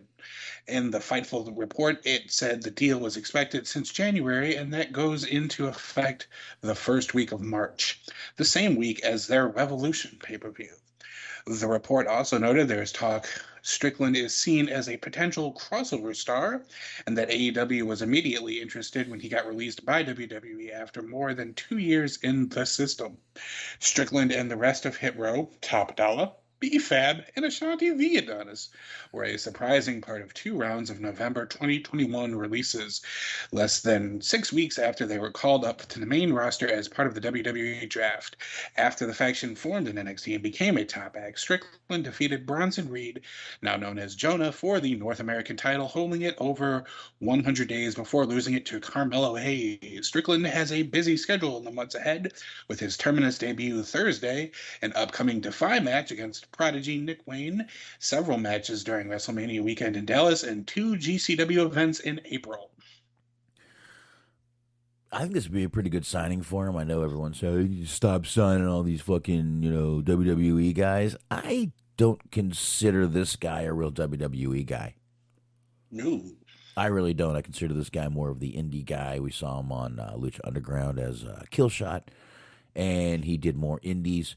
WWE, I'll say it again. This Hit Row thing really fucked over all 3 of these people. Yes. Four of these people. I'm sorry, there were 4 people in that group. And I think they kind of got the shit under the stick. They all got brought up. They all signed new contracts for 90-day non-competes right after that. And I just think they got fucked over. They all got brought up like they were about to get their shot. And they never even got a chance. And I liked what Strickland was doing there, with the whole, studio thing, the rap thing and all that. I thought it was pretty cool, and I think if they bring him back in and let him do some of that, could be some good shit going on right there in AEW with him. But guy's definitely good in the ring, and I think this would be a good signing for him. Right. And I mean, like, compared to, I'm very curious to see what that ceiling is for him, because just personally speaking, he's one of my absolute favorite people to watch just in ring for what they can do, because he does a lot of, when he's not working within the WWE parameters, he does a lot of very unique and unconventional things. He does a lot of different styles. He doesn't stick to one particular style of wrestling. So I like to watch that because you never quite know what you're going to see from him. Yeah. But like we were talking about in WWE, like for Keith Lee, they pushed him pretty well when he was in NXT, but then they just dropped the ball when he went to the main roster. It seems like they never really knew what to do with him exactly from the very beginning. Right. Like there was a large portion of his time in NXT where they just didn't use him, and then they did the Hit Row thing, and that seemed like that took off, but it didn't seem like they really even knew what it is that they wanted to do with them. Like the vision that they had for them in NXT versus the vision in the main roster was greatly different.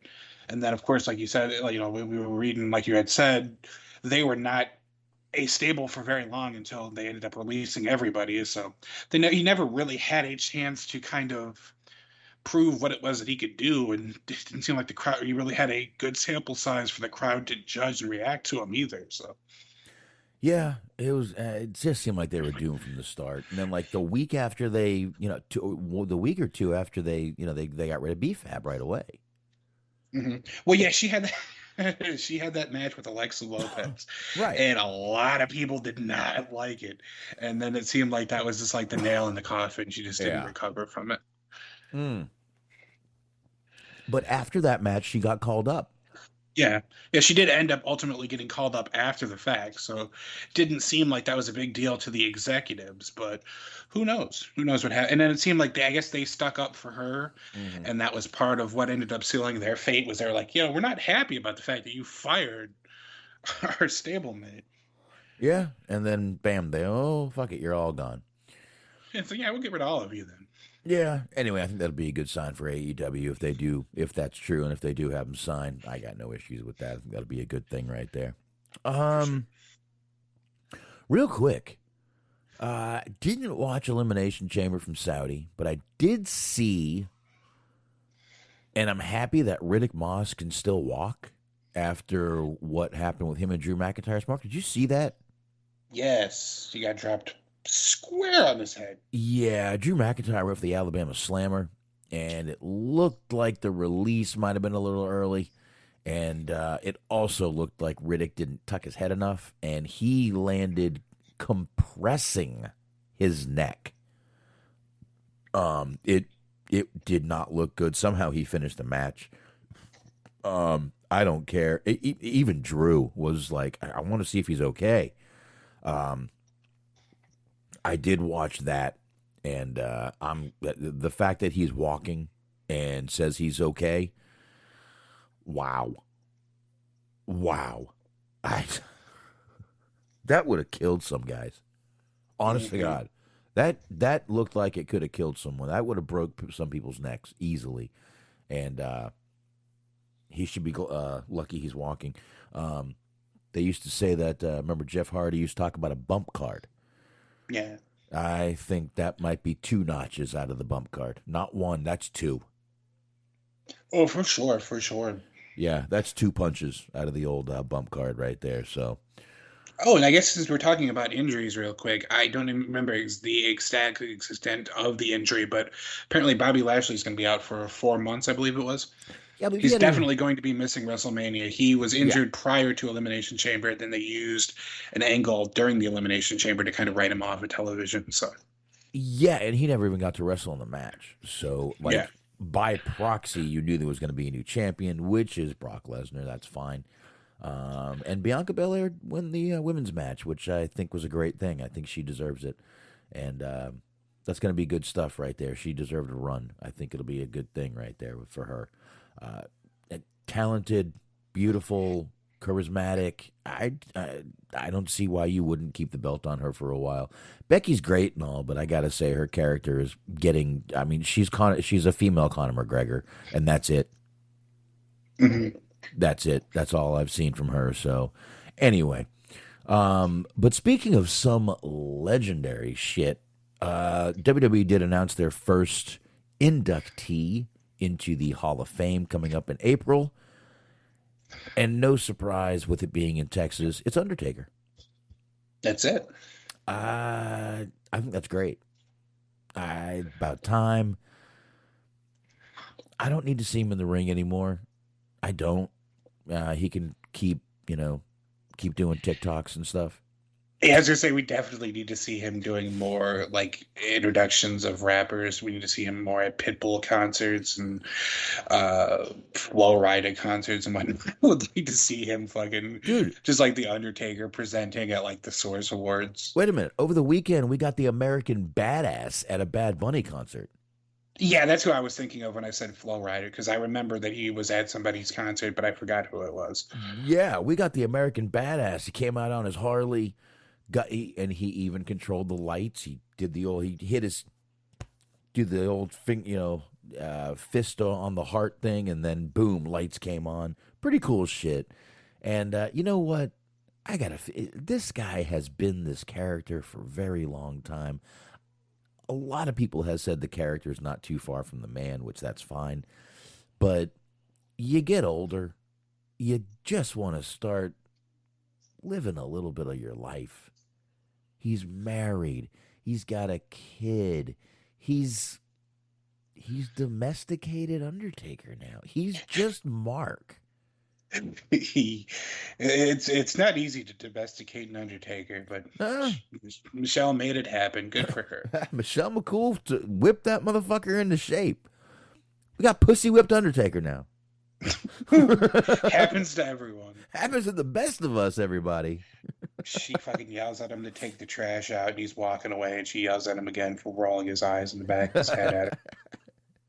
You know that's my gimmick. I just think, listen, you know what? They've been doing this for a while. To Undertaker, we all knew he was going to get humanized, and they've been doing it for a long time. And I got no issues with it. I actually think it's a good thing. The guy's got to live his life eventually and not be this fucking character. He can't be Ric Flair is the only one that can be Ric Flair forever. But let's face it, the guy, even he needs to grow the fuck up, and we've said that 1,000 times. So yeah. Undertaker grew up, whether, I don't know if you want, that's not a best way to put it, but you know what I mean. Undertaker realized, he's happy. He's happy. Great.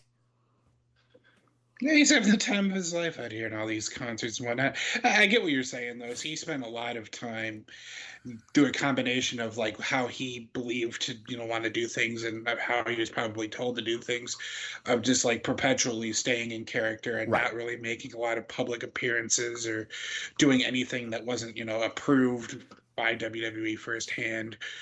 So, now it's an opportunity for him to just, like you said, live his life and do all the interviews that he wants to do and, be fucking eating chicken wings and introducing Pitbull at concerts and just living his life.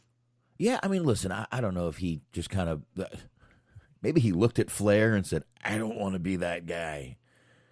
And I kind of hope he is, but I don't know. Taker seems like he's happier than ever. He's living his best life, and I hope he keeps doing it, and I got zero problems with it. I just thought I'd throw that out there. And congratulations to him. I don't know who else. They haven't announced anyone else for this thing coming up in April, so we'll see. We'll see what's going to happen, but this is supposed to happen on Friday, which is the 31st? No, this is happening on April 1st. On April 1st. There we go. April Fool's Day. Yep, right along with the return of Ring of Honor. Exactly.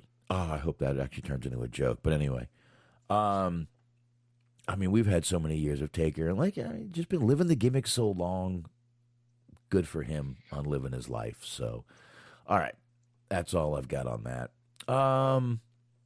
Hey, speaking of Hall of Famers, maybe not ever a WWE Hall of Famer, but in terms of a potential Hall of Famer for this show, based on how often we've used him for content, we are once again digging into a vein that I love more than any vein in the world, even compared to Marty Jannetty. Oh. It brings me great pleasure to inform you that old Teddy Hart is back in the news. Oh, yeah. It's from F4W Online, and I cannot wait to tell you about it. Teddy Hart, a documentary being developed for Peacock, and WWE wants nothing to do with it. Apparently. Dave Meltzer reported the news in this week's Wrestling Observer newsletter, originally reporting that Peacock was producing it without WWE's cooperation, which he later corrected. So apparently WWE is on board with this. Oh. What a swerve. Because this came out Friday, I will say, for all intents and purposes. And at the time, it was being reported that they wanted nothing to do with this. So apparently, they've gone back. They've softened their stance. The documentary is tentatively scheduled for release this December. One person who was interviewed said they were going in depth into Hart's past. Oh, dear God. And there was a lot of questions about bad ex relationships, he wrote. Hart wrestled 2 matches in WWE, one on October 2002, and another in May 2005. The 42-year-old Edward Anus, not how you pronounce that, but I will do so anyway, has had legal issues going back as far as 2014 when he was wanted on sexual assault charges brought up by 2 women that were later dropped. He was arrested 4 times in 2020. We covered all of those. 3 times in the first 3 months alone. The third coming after he was arrested in West Virginia. Actually, just regular Virginia.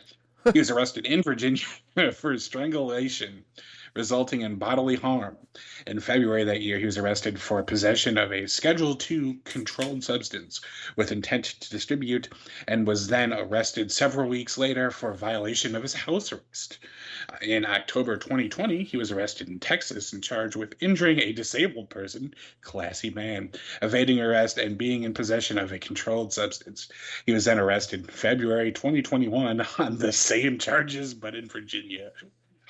Hart hasn't wrestled since a December 2020 show in Michigan. So somebody who is living their best life, but just on very different terms as to what they believe their best life to be. Yeah. This isn't a Dark Side of the Ring, right? It's too dark for Dark Side of the Ring. Dude, this could be a movie. I would watch it. And when I say I would watch it, I say I will watch it in whatever form this ends up being. It's supposed to be a documentary. If they made like a cheesy fucking made for TV style movie, like right now, the big thing is going on is they have that Pam and Tommy show on Hulu that's like making waves. So if they decided to do that, but with Teddy Hart, I'd be all for it. I just hope they play the clip, and I forget what it's from, where he was like, I forget the exact quote, but it was like, I have 30 cats to feed and 20 hookers to fuck or something like that. I hope they find that clip. Oh, it's going to be so awesome. I'm a little bit disappointed that they have WWE's blessing now, because like I said before, it was originally they were reporting it that they were discouraging people from doing the interviews or for collaborating on the project. So I was like looking forward to it just being an hour of them interviewing Jack Evans, who looks like he would rather be anywhere else. Okay, we got time for something fun here. If they did a movie on Teddy Hart's life, who could play Teddy Hart? Who could play Teddy Hart, Mark? Like he's 42. Okay, now let's think here. Who kind of has the look? Franco? Who? I'm going to say James Franco. Ooh, James Franco. See, I was going to go with Hugh Jackman. I don't know why. I just think Hugh Jackman could pull that off. Maybe. Let's see, who else? Who's got the Teddy Hart look? Kind of the... Who's Canadian is what you're trying to say. Oh, I didn't think about that, eh? Hugh Dillon. No, wrong. I talked about him on the Hollywood Hangout Friday. Man, that's kind of a tough one. Who could play Teddy Hart in a movie? Brad Pitt? Well, of course. David Arquette? No. I mean, he doesn't look anything like him, but there is but only one person who could possibly do this. Who? Shia LaBeouf.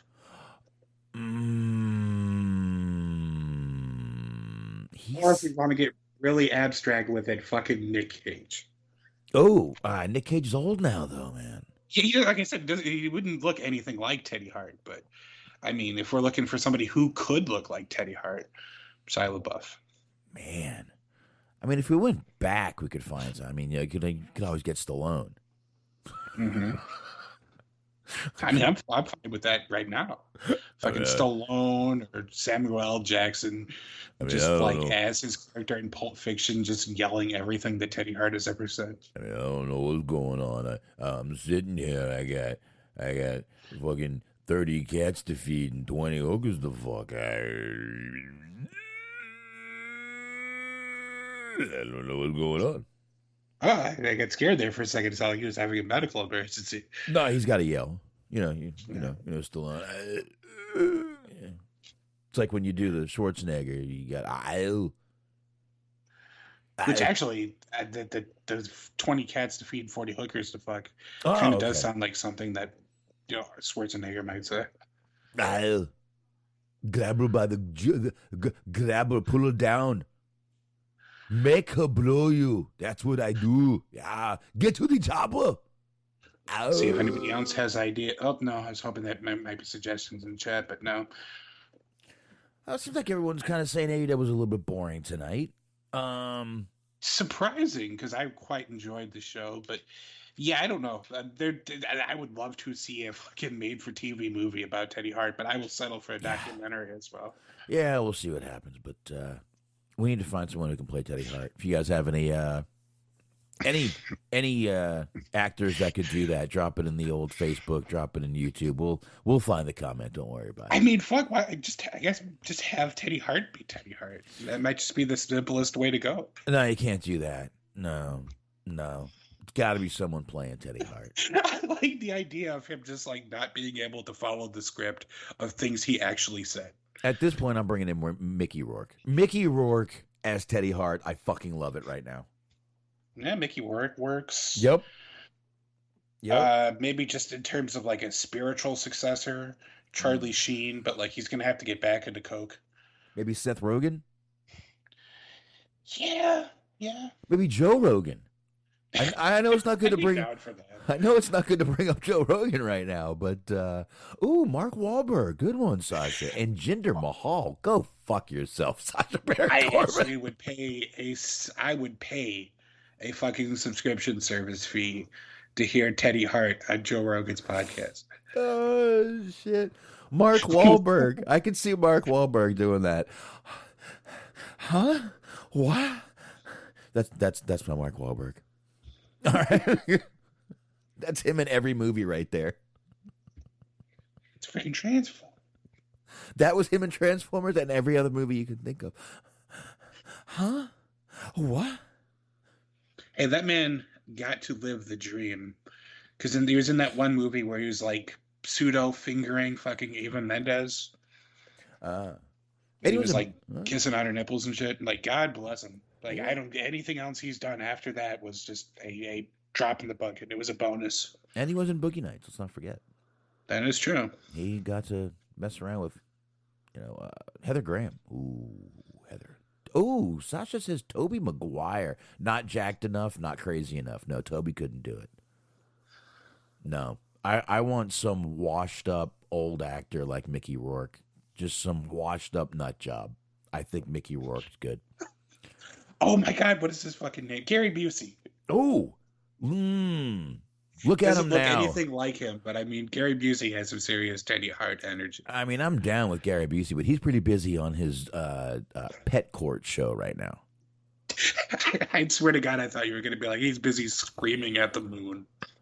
Just some kind of crazy shit. Like, he's just busy just yelling at pigeons in a park somewhere. Could be doing that too. Oh, Tommy Lee Jones. Big fan of Tommy Lee Jones. I actually watched 2 of his movies last weekend. I absolutely love Tommy Lee Jones. I watched The Hunted and U.S. Marshals. Ah. No, The Hunted and The Fugitive. I wanted to watch U.S. Marshals, but Amazon wanted me to pay for it, and I didn't feel like turning it on my. I have it, but I just didn't. Did you see the shitty one that he was in, where he was like in charge of a frat or a sorority house, something like that? I don't remember what the movie was about, but it was like he was in it, and what is her name? Christina Milian was in it, and she is fine as shit. No, didn't see that one. Steven Seagal playing Teddy Hart. I love this. I think that's a winner. SBC, Sasha Baron Corbin, that one. There's your winner, sir. Just fucking Steven Seagal. Just gutting all, fucking doing a moonsault off of a cake. The guy's like 300 pounds now. And he whispers, not even close to Teddy. I'm telling you, Mickey Rourke is the best for this. Yeah, he looks nothing like Teddy Hart, but it would be perfect. I don't know. Joe Rogan goes off on some tangents. I actually think Joe Rogan might not be a bad one to play this part. I mean, you really can't go wrong. Just, Joe Rogan as Teddy Hart just out there spewing misinformation and bullshit and lies. I see this working.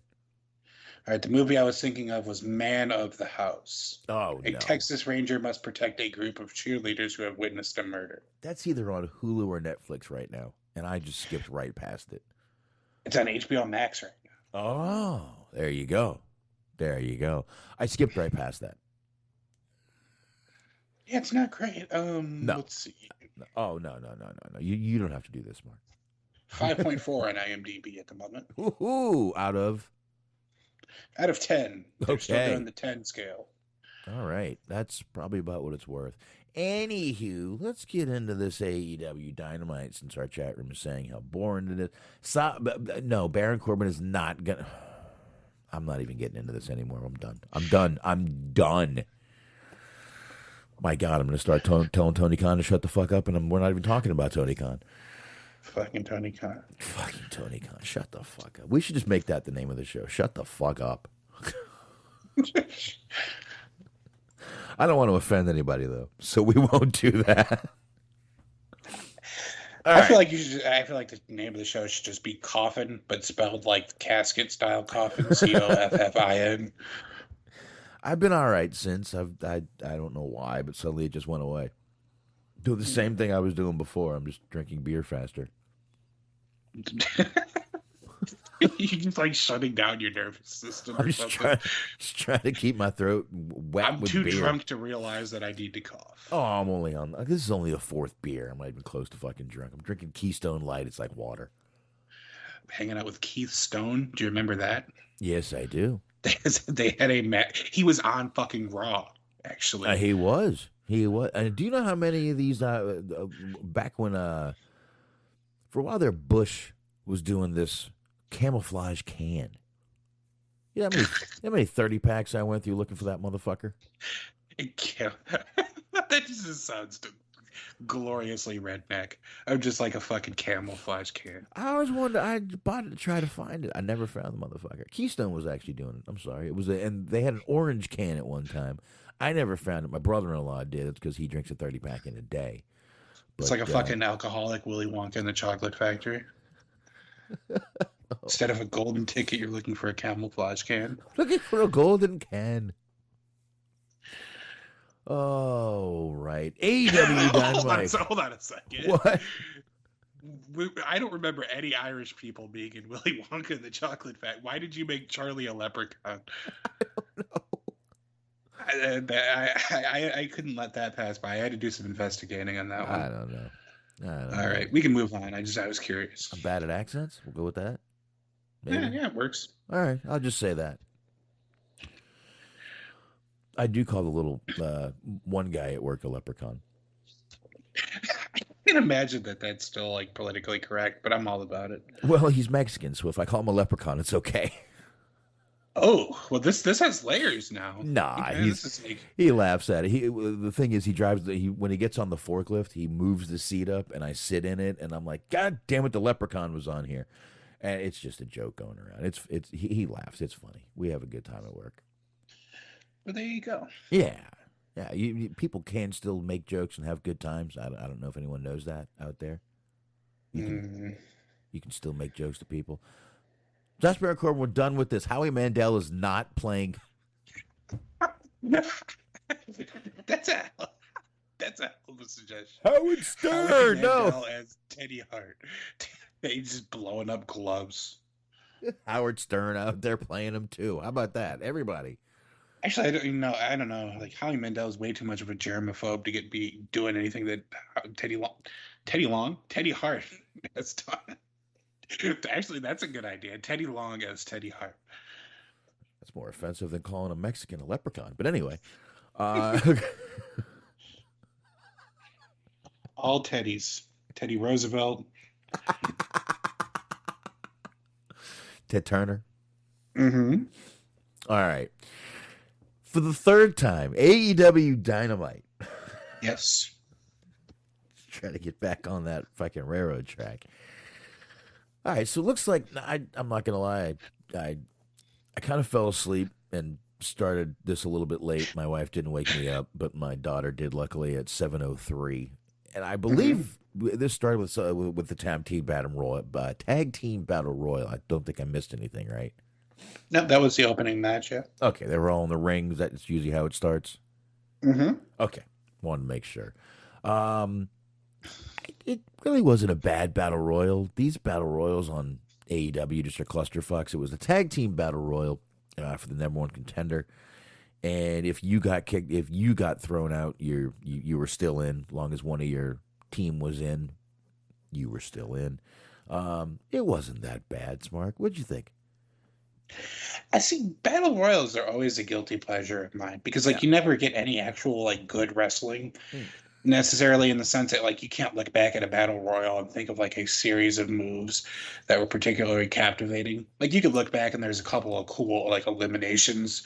There was that one where Paul London did a fucking moonsault when he was being eliminated in the Royal Rumble, or Taka Michinoku got thrown over the top rope and just landed straight on his fucking face.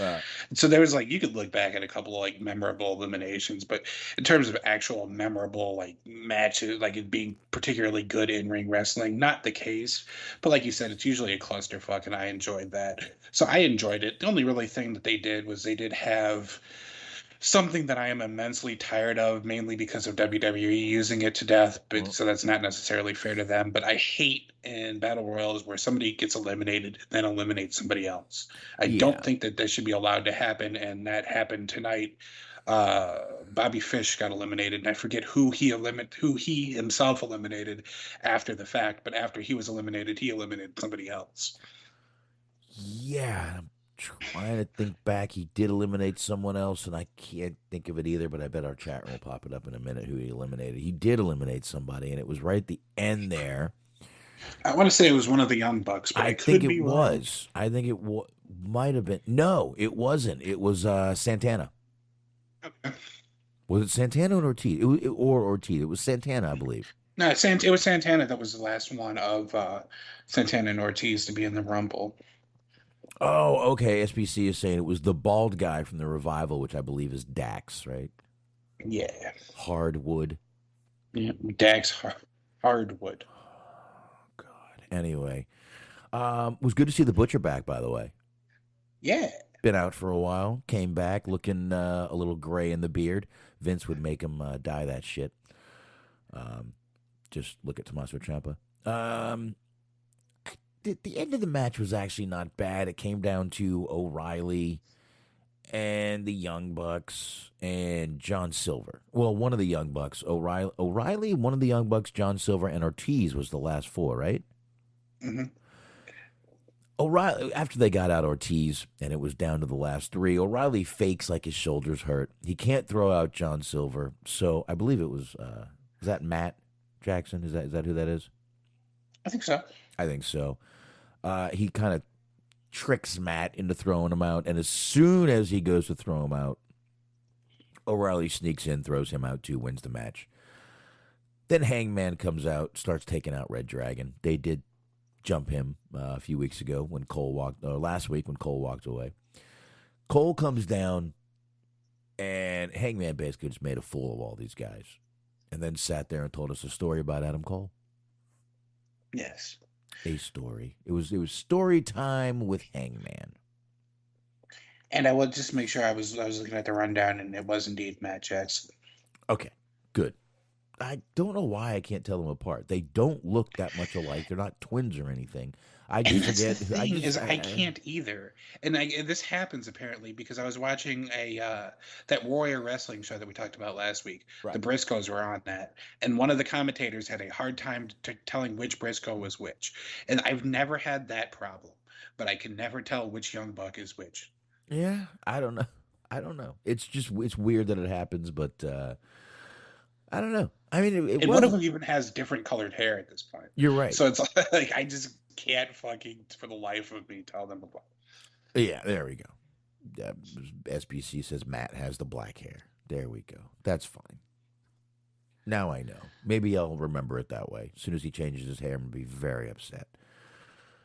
But I got to tell you, this show had more talking segments than matches tonight. We didn't have that many matches. We had 1, 2,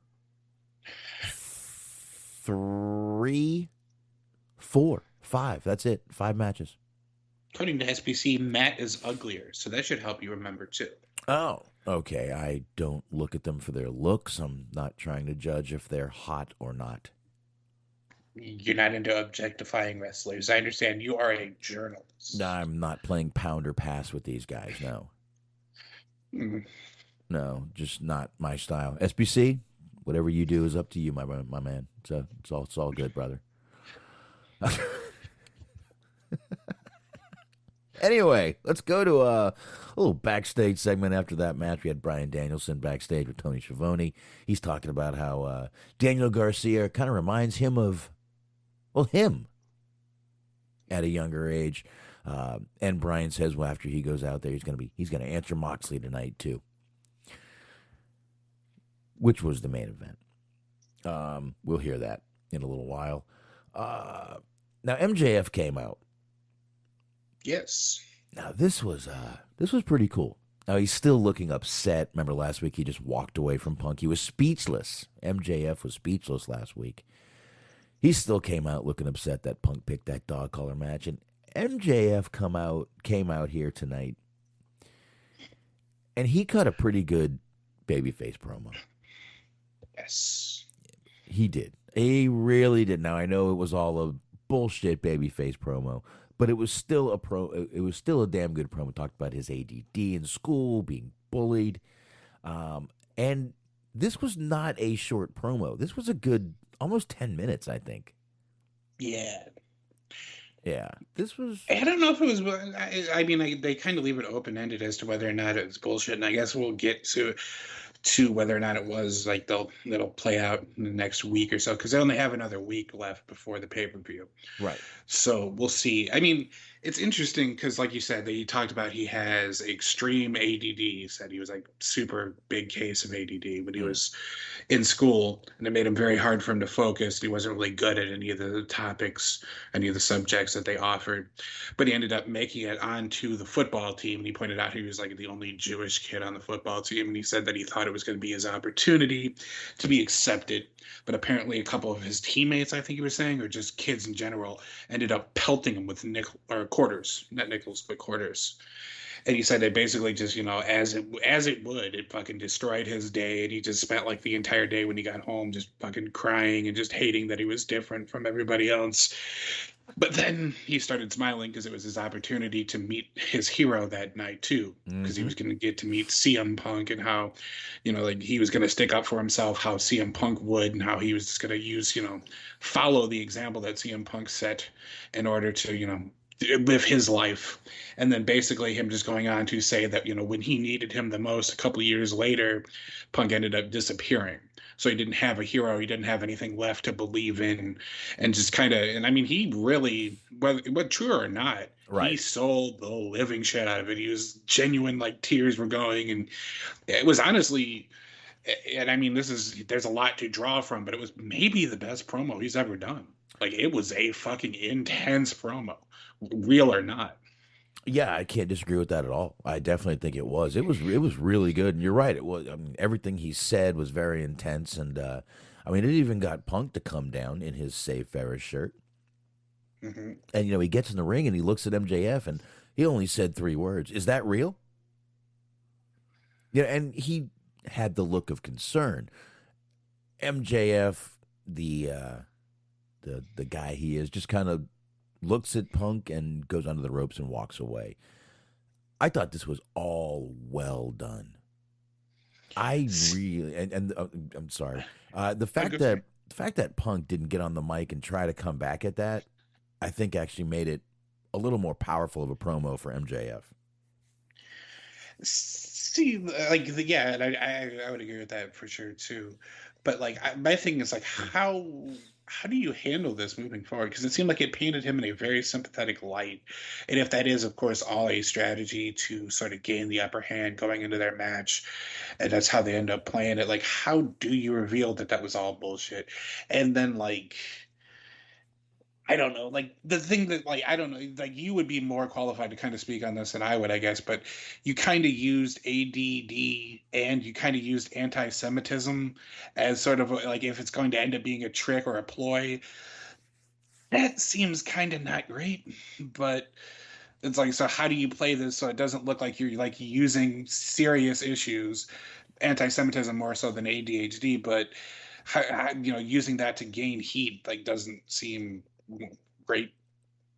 It doesn't seem great, but it's definitely something. It's something that MJF would do, and it's somewhere MJF would go.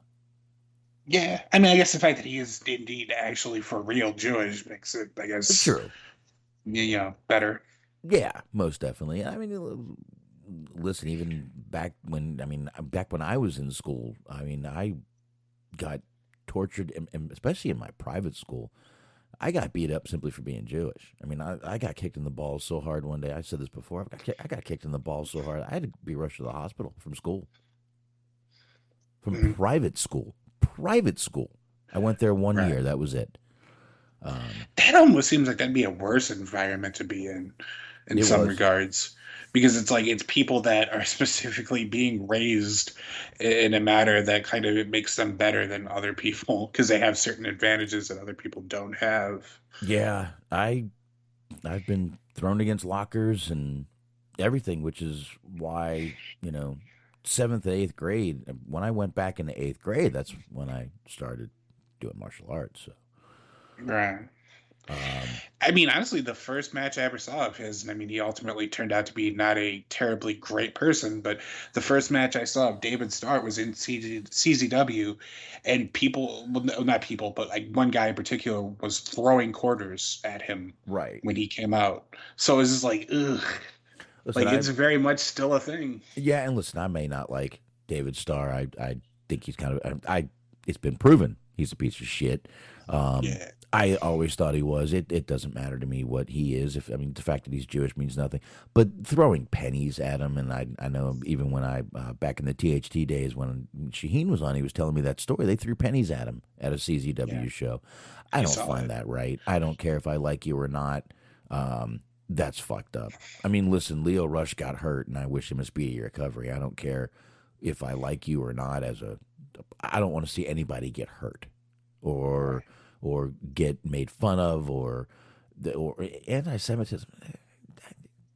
There's another thing you think we'd be past by now, but we're not past a lot of things, and the country still has work. And either way, I think this is definitely a place MJF would go. I think he would. I think this makes MJF more of a heel once he gets over. I think Punk goes out next week and kind of. You really spoke to me. You said some things that really meant, a lot to me, and, issues that are very, very big today. Let's face it. He brought up, it's basically like you said, racism, anti-Semitism, whatever you want to call it. They're huge topics today. And, all the time, but more today than it seems like in a while. So, yeah, I think this is definitely them just kind of, or MJF just kind of, drawing the most heat he can when this comes out as being bullshit. I mean, it might not have been. Put the crowd in an awkward position for sure. Because there were still a couple of people that, like, he's a heel, we should boo him. But then it's like, no, that doesn't feel appropriate at the moment. So, like, people were just kind of sitting on their hands. Yeah. They just let him speak. Which, the fact that they want to hear you is pretty good. They weren't chanting shut the fuck up at him, I'll tell you that. That's a good thing too. So anyway, I guess we'll have to see where all this goes, but I don't think, I guess they could do a double turn. It wouldn't hurt to do a double turn in this thing. It would be pretty cool, to be honest with you, to do a little double turn, have Punk go heel and have MJF end up being the babyface. Perhaps. I don't know. I really like how they're doing, because it actually seems like they're actual people that have have an issue with each other, and they're not just characters. Yeah. So it's just, I don't know, it feels real. So that always makes it more enjoyable. Yeah. You have this guy who feels like his hero let him down. And I kind of like how they've also been tying it in that, like, you can even look at it as far as their catchphrases, because back in the day, CM Punk had his whole straight edge means I'm better than you, and now MJF has his I'm better than you, and you know it. So it's like it's almost like they're like they hate each other not because they're different, but because there's so much of being the same person. Right. Yeah. Great segment though. The whole thing I thought was great. I really liked it, but it was long. I'll tell you that it did drag on a little bit. Yeah, I mean, it kind of had to, but yeah, it was pretty lengthy. Yeah, yeah. After that, we got a new music, new entrance for Malachi Black and Brody King, now known as the Kings of the Black Throne. Yes. Got new music and everything for him. Pat came out, and then Penta Oscuro got a badass entrance. Yep. This motherfucker just gets more evil every time he comes out. He looked evil as hell tonight, and I got to tell you, man, this match hadn't even started yet, and I'm like, I love everything about this match already. Oh yeah, it was an intense entrance. You had Pentagon all black, black mask, all black gear, black gloves, all of it. Alex Abrahantes coming out dressed like a druid or Undertaker, some sort of a fucking something like that. It was looked really cool. There was like this eerie red lighting to it. It was very interesting. He came out with a shovel. Yep, and Alex even just playing the part down at the ring. Even Excalibur had to mention it. Mm-hmm. Yeah, because it would be weird that if like he came back and he was supposed to be this dark character, and then it was just his normal manager just being regular. It made sense that he adapted to the persona. Yeah, he ripped off the druid outfit. Next thing you know, he's back in his little leather jacket and suit, and trying to be the hype man. I get it. It would look a little silly, if you will. And this is where JR's great line, Brody King's a big bastard, though. And I don't know why, but it made me laugh when I heard that. It just made me laugh. Well, it's perfect in its simplicity. Like, you don't need to like use elaborate vocabulary. He's a big motherfucker. That's what you need to know about him. He is definitely a big bastard. So I definitely agree with it. But for some reason, it made me laugh. And my wife looked at me like, what? I'm like, oh, just stop. Leave me alone. There was a cool ass spot like early on in the match where he put speaking of Brody King, he put Pac on Pentagon's shoulders and like did a move so that he basically used the momentum to cause Pac to give him a reverse Hurricane Rana, and it looked fucking awesome because he hit Pentagon, and then like the momentum of Pentagon falling backwards caused Pac to hit a like reverse Hurricane Rana. It was awesome. Yeah, there was some great. I mean, this was bound to be a great match. Like I said, I didn't even need them. I didn't even need them to wrestle. I loved it before it even started. I thought it was great, just the entrances. But yeah, there were some really good moves in this match. And then after the wins, Mark, Malachi grabs the shovel from that Penta brought out. Yeah. And he puts it to Penta's neck, of course, like he's going to cut his head off with the shovel. He holds up the shovel, lights go out. Yes. And we get Buddy Matthews, former Buddy Murphy in the ring. And, well, what's he going to do? We've been hearing, obviously, there's been rumors that he's going to show up and be the new member of the House of Black, now called the Kings of the Black Throne. And he starts stomping Penta. And then he basically lays him out on a chair with a little finishing move, kind of like a X Factor kind of move. And there it is. We got a brand new member. Looks like this was kind of his initiation, which is kind of how Black made it look. Kind of like, you want to be with me, then you need to, lay him out on this fucking chair. Slapped him a few times, grabbed his beard. I like it. I like that they're finally adding new people to this thing, making this thing. But what I really like is the fact that Aleister Black, or Malachi Black, as we're calling him now, kept this eye thing going. Because if you remember, Smark, I believe it was the match with Buddy Murphy where the eye damage came in. Wasn't it him and Buddy Murphy in a match, and they had, because Rollins put him in the match with him, Right, yeah, he was his disciple at the time, and then Rollins was feuding with Mysterio going into Right. Extreme Rules, and they were doing that fucking god-awful eye for an eye match. Murphy ended up using, I believe, the ring steps, the corner of them, to put out Malachi's eye, which has been going on, and he kept this going throughout this thing. So it's kind of cool that they kind of tied this all in together in a weird way. Yes. So I think that's the way it all went. I'm pretty sure that's how it went. I'm pretty sure it was him. So I also thought the finish of the match was cool because you had Malachi going for the Black Mist, but then Pentagon plugged up his mouth with his fingers, and he basically ended up swallowing the Black Mist himself, and it made him like sick. And Pentagon used that to roll him up and get the win. So you didn't have him like looking weak necessarily. It was just that his plan got thwarted.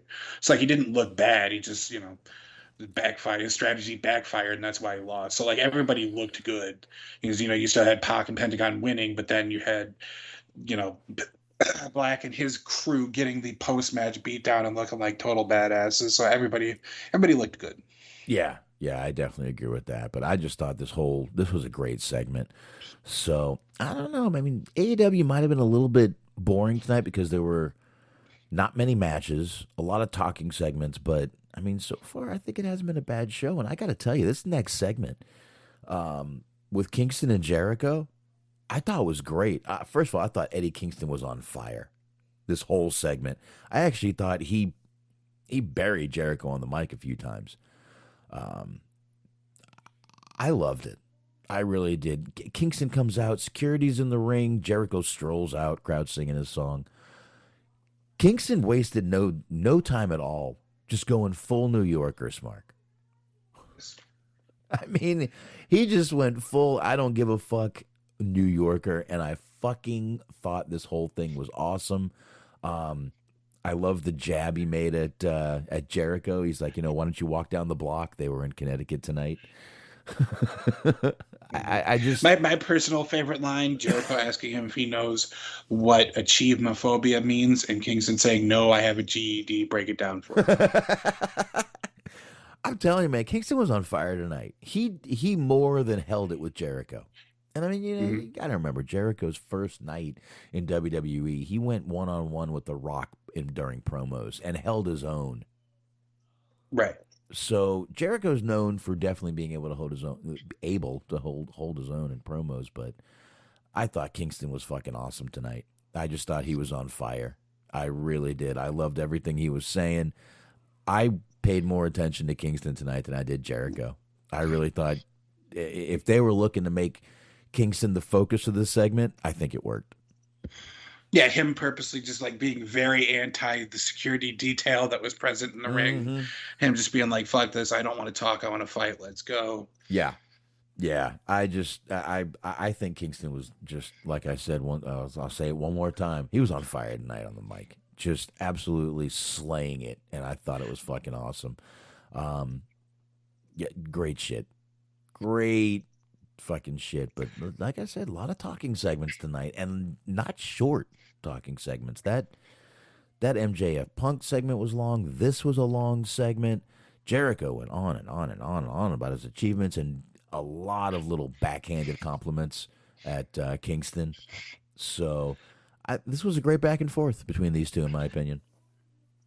Yeah, I mean, like you said, there were long talking segments, but they were actually meaningful. Right. There's a lot of character development that happened, which is, I feel like, kind of an important element of a weekly show anyway. And of course, they did a really good job of selling the feuds because this was the second to last, the penultimate show before the pay-per-view. So. Mm-hmm. And there is definitely a match at Revolution between Jericho and Kingston. Now, my favorite line is when Jericho said, you became a huge babyface for this company. And Kingston just looks at him and goes, "What's a babyface?" Mm-hmm. I'm like, that's fucking great. He's like, "Don't be using these inside terms." Yeah. I'm like, well, what the fuck are you talking about? That was great. Like they haven't been doing this since they started using these inside terms, heel and babyface and shit like that. No one cares anymore. Great segment though, I thought. Now we got this Ricky Starks match. He comes down with Hobbs. It's him versus 10 from Dark Order. It was Taz on commentary. I got to tell you, I missed this. I actually came in here and started sending you stuff and getting prepared for the show. I watched it, and to kind of tell you how impactful it was, like I said, I watched the match happen, and then later towards the end of the show, Ricky Starks and Keith Lee had an interaction, and I was like, and he mentioned that he was in the ladder match too, and I was like, who did Ricky Starks beat? And I was like, that match just happened like an hour ago. So, and I had to look it up too because it was Ricky Starks and 10, but yeah, it was kind of a throwaway match. Yeah, okay. Well, obviously Starks won. Yes. All right, then we don't really need to get into it. We're getting to Jade Cargill. Comes down with old Mark Sterling. This was versus the Bunny. This was for the TBS Championship. Has she always had the porn music? Or is this new? Because Jade Cargill's music sounded very sort of like Cinemax-y. Skinamaxy is what you're saying? Mm-hmm. Yeah, it's like that could be its own station on like a XM radio. I didn't catch it. I didn't actually. It was very saxophone intensive. Oh, I didn't hear the music, but I can't keep my eyes off her. Mm-hmm. There's at one point it was not the offense itself, but it was just the way that her body was positioned while she was performing her moves. She was on top of the Bunny and she was like grinding her thigh into her face, and I was just like, that is awkward positioning, yet highly entertaining. Yeah. Hey, I mean, look at the way Nikita Lyons pinned that girl on NXT. Oh yeah, she's been blowing up the last 24 hours. Nikita Lyons blowing up the internet as she should be. Let's just put it that way. Yes, as she should be. She is a badass in every sense of the word. Mm-hmm. Anyway, after a while, this match kind of went on. I don't know why we had to go through a picture-in-picture break with this match. They need to time some of this shit better, in my opinion. Well, you knew. I mean, it's an age-old wrestling tradition. If one wrestler gets an entrance and the other one does not, you know who's winning. Like, that's just point blank. Very true. Very true. This match had a lot of, what do I say here, gaga to it. Stuff that wasn't needed. Hardy distracting the ref. We didn't need throwing Bunny the brass knuckles. Sterling throws Jade the belt. Jade ends up blocking the brass knuckles. Aubrey Edwards is distracted for this long. This was ridiculous, in my opinion. This is kind of where the match kind of took a shit. This was where it got overproduced. How's that? Sure, I'm fighting off a sneeze, but yeah, it was kind of overproduced. But I mean, I guess they're trying to kind of not completely bury the Bunny, I guess. So they're adding a little bit of fluff and maybe potentially introducing an element where people think she might win, even though nobody really thought that. And I guess it's coming off the heels of that like tag match with thumbtacks and the tables and the blood stuff. So I guess I try to make that part of her character, that she's a little bit more extreme than the other ladies. But yeah, it was unnecessary, I think. I'm with you. Yeah, it was. And I mean, even both the guys, getting ejected, and then she still got the win. And it's not like she got the win by, the block. She legit got the win. Right, so, yeah, she hit Jaded, her finishing move. Yeah, so it was kind of all for naught. It was just kind of all, like I said, just bullshit. Just a bunch of gaga that didn't need to fucking happen. But after the win, Jade gets on the mic. She's like, I'm not going to say who's next, who's left. Tay Conti comes out. And basically just she gets laid out too. And Anna Jay comes out for the save. So I guess the next match is going to be Tay Conti versus Jade Cargill. Yeah. Whatever. Like I said, I just think this match was a little overproduced. They had too much shit in it that didn't need to be there. But it wasn't a horrible match. Jade Cargill definitely needs work. You could see her setting up for some moves. Very, very blatantly setting up for some moves. And that's kind of one thing she needs to get worked out. Anyway, after that, we had the little Keith Lee segment you were talking about, which was a little odd. But whatever. Hobbs versus Keith Lee at Revolution. I'm down for that, though. That I'm down for. Yeah, that'll be fun. That's some fucking. Well, he's going to be in Revolution, or he's going to be at the ladder match. So is that supposed to be for like a Rampage or something? I thought they. I think it is for Rampage. I'm sorry. I think it is. You're right. You look, make sure. Let's see if it's mentioned on the rundown here. But yeah, he's going to be in the ladder match. I don't think he's going to be doing double duty. Oh, so they're both in the ladder match. Is that what it is? I think it might just be him being in the ladder match because I don't feel like they're going to have both of them wrestle like twice on the pay-per-view. That seems like that'd be a little bit of overexposure. Yeah, they're probably both in that, and I probably missed something, but that's all right. Because Hobbs is in the ladder match because he had the match with Dante Martin on Rampage. He won that for the right to be in the ladder match. All right, so they're both in the ladder match. That's cool. All right, I fucked up. I'm sorry. It happens. I apologize. It's going to happen again. Expect it. It will. It will. Main event, Daniel Garcia, Bryan Danielson. Another match I didn't expect to go as long as it did. Was it just... I mean, we barely had any time left when the match started anyway. And then again, I'm like, another fucking picture-in-picture. Mm-hmm. Fucking stop this. Jesus Christ. Shut the fuck up, Tony Khan. Damn you, Tony Khan. I'm not surprised that the match went as long as it did because they're trying to build Daniel Garcia as being a badass, and he's definitely going to be somebody that's in their future plans. So the fact that they didn't just have him go out and get completely obliterated makes sense to me.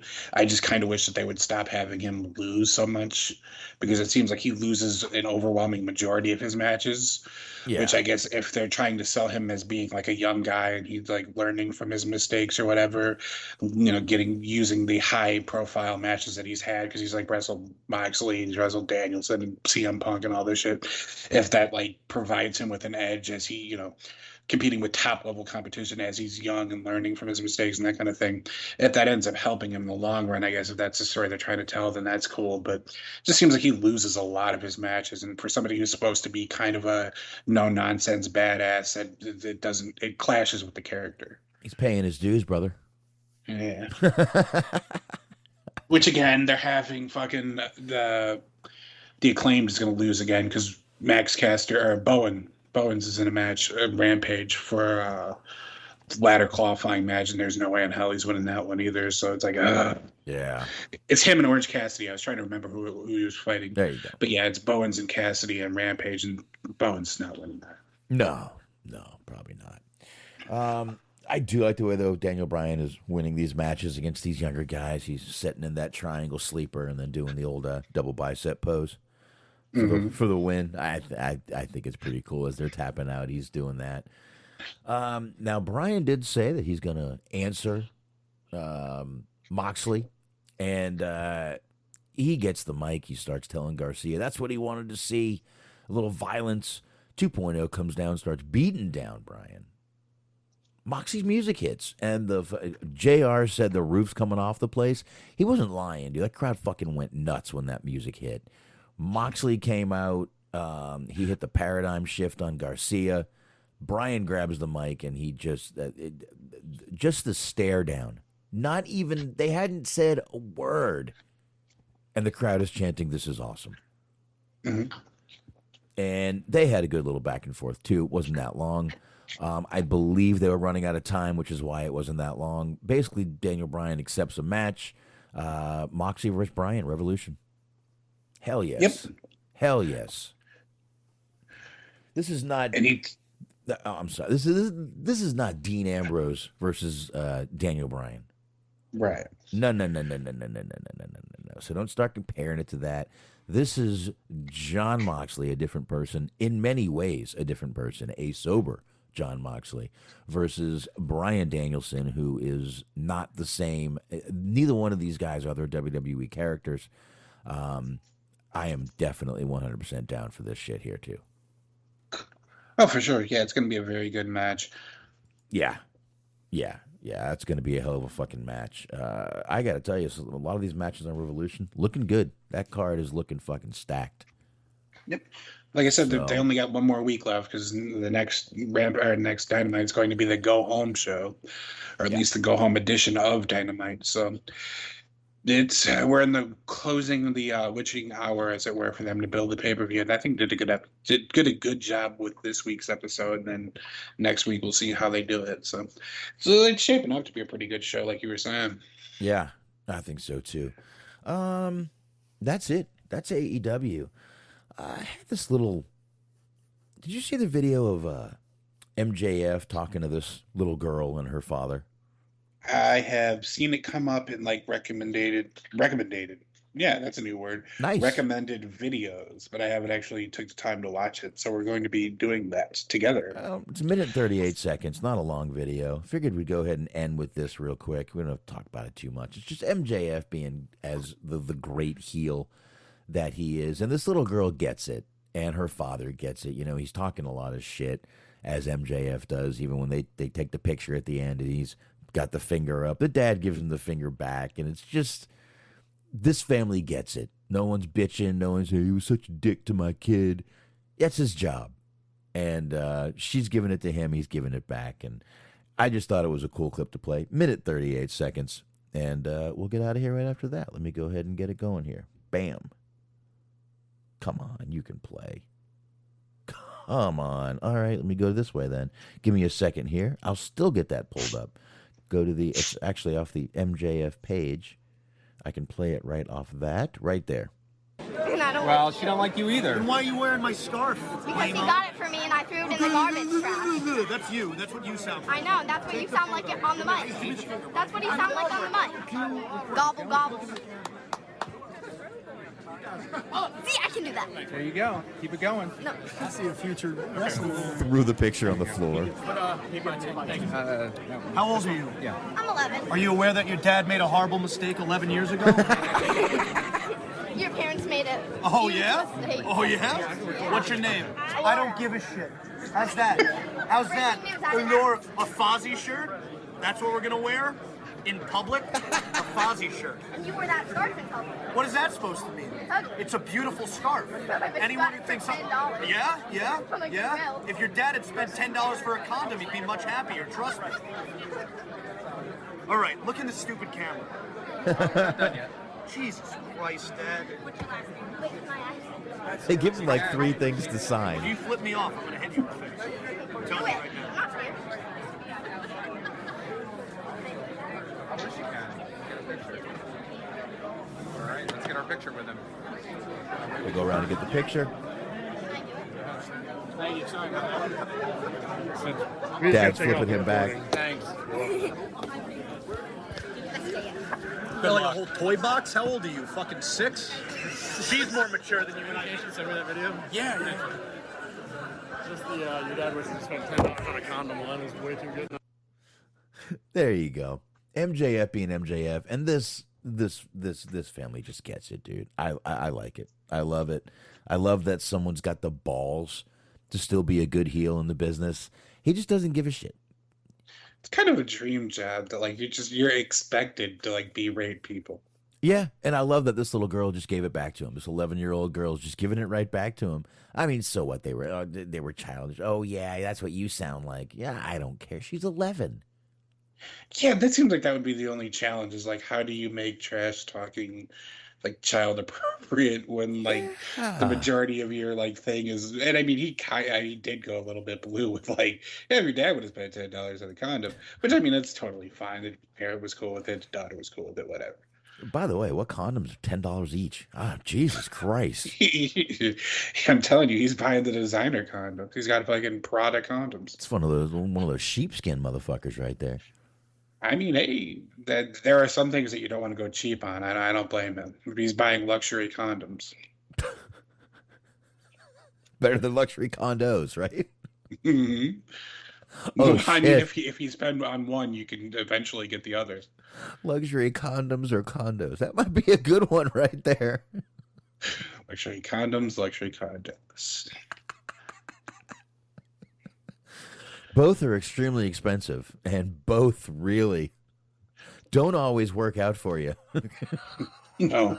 I mean, you can make bad investments either way, is what I'm saying, Smart. Exactly. All right. Is that really the note we're leaving on? I feel like it's a perfect.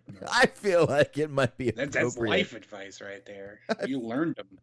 I feel like it's appropriate for this show also. Absolutely. So there you go. Condoms or condos, whichever one you buy, luxury, can both burn you in the end. One of them will burn a lot longer than the other. So make sure one of them you go to the hospital for. And Equally painful, just in different ways. Yeah. One of them you're going to end up in the hospital taking some antibiotics. And the other one you might too. Who knows? So... All right. Great way to end the show. Let's get this let's get the plugs out of the way. Yes. Oh shit. Cheeseman, Mojo, Gee Whiz, that's right. Together they are the high marks, and you should be checking them out Sundays, 8:30 p.m. Eastern Time on Mixler.com/Metal Network. You can also check them out on the YouTube. Definitely be checking out the high marks. And of course, you've got Bobby Anthem, Bobby Blades, those Inhumans on the Inhuman Experience. You can get them on all the usual podcast platforms. And don't forget to check out Eric, Doug, Daniel, that whole cast and crew over there. The Everything Unscripted Wrestling Podcast, EUP Network over there on Blog Talk Radio. Check them on out. And Stephen Milan sharing the show. Letterboxd, BOXD.com/Stephen Milan. Appreciate you sharing the show, sir. And don't forget, I'll be back once again on this same channel, Mixer.com/DirtSheetDudes, Saturday night, Hollywood Hangout, doing what I should have done last week, and that is the movie Boomerang. Awesome movie. Awesome. And there you go, Smart. You got it. Mondays, 8:30 p.m. on the Metal Net Podcast Network. It is Cheese on Sports with Cheeseman, Gee Whiz, Luke Birch, Matt, and myself. We're talking NBA, NHL, UFC, all the good stuff that you know and love and come to expect from us. And be sure to check out Mojo and Dirk's Most Dastardly Show wherever you get your gosh darn podcast. You know where to get them, Spotify and the like. And be sure to check out Planet Rack on Tour. It's Planet Rack on Tour podcast with Bobby Anthem. Congratulations. Yuck Nasty and Papa Dave Sincere. And be sure to subscribe to them so you can get all 16 episodes of Season 1 as well as Season 2 as new episodes continue to roll out. All right, there you go. Chat room, appreciate you guys joining us live tonight, definitely. And download, appreciate you guys downloading. It's just greatly appreciated any way you support this show and listen to it. And there you go. I think we're good. We got through everything, and that's going to be all, folks. See ya! Adios. Hit the door, we're going home. It's time to take the band home.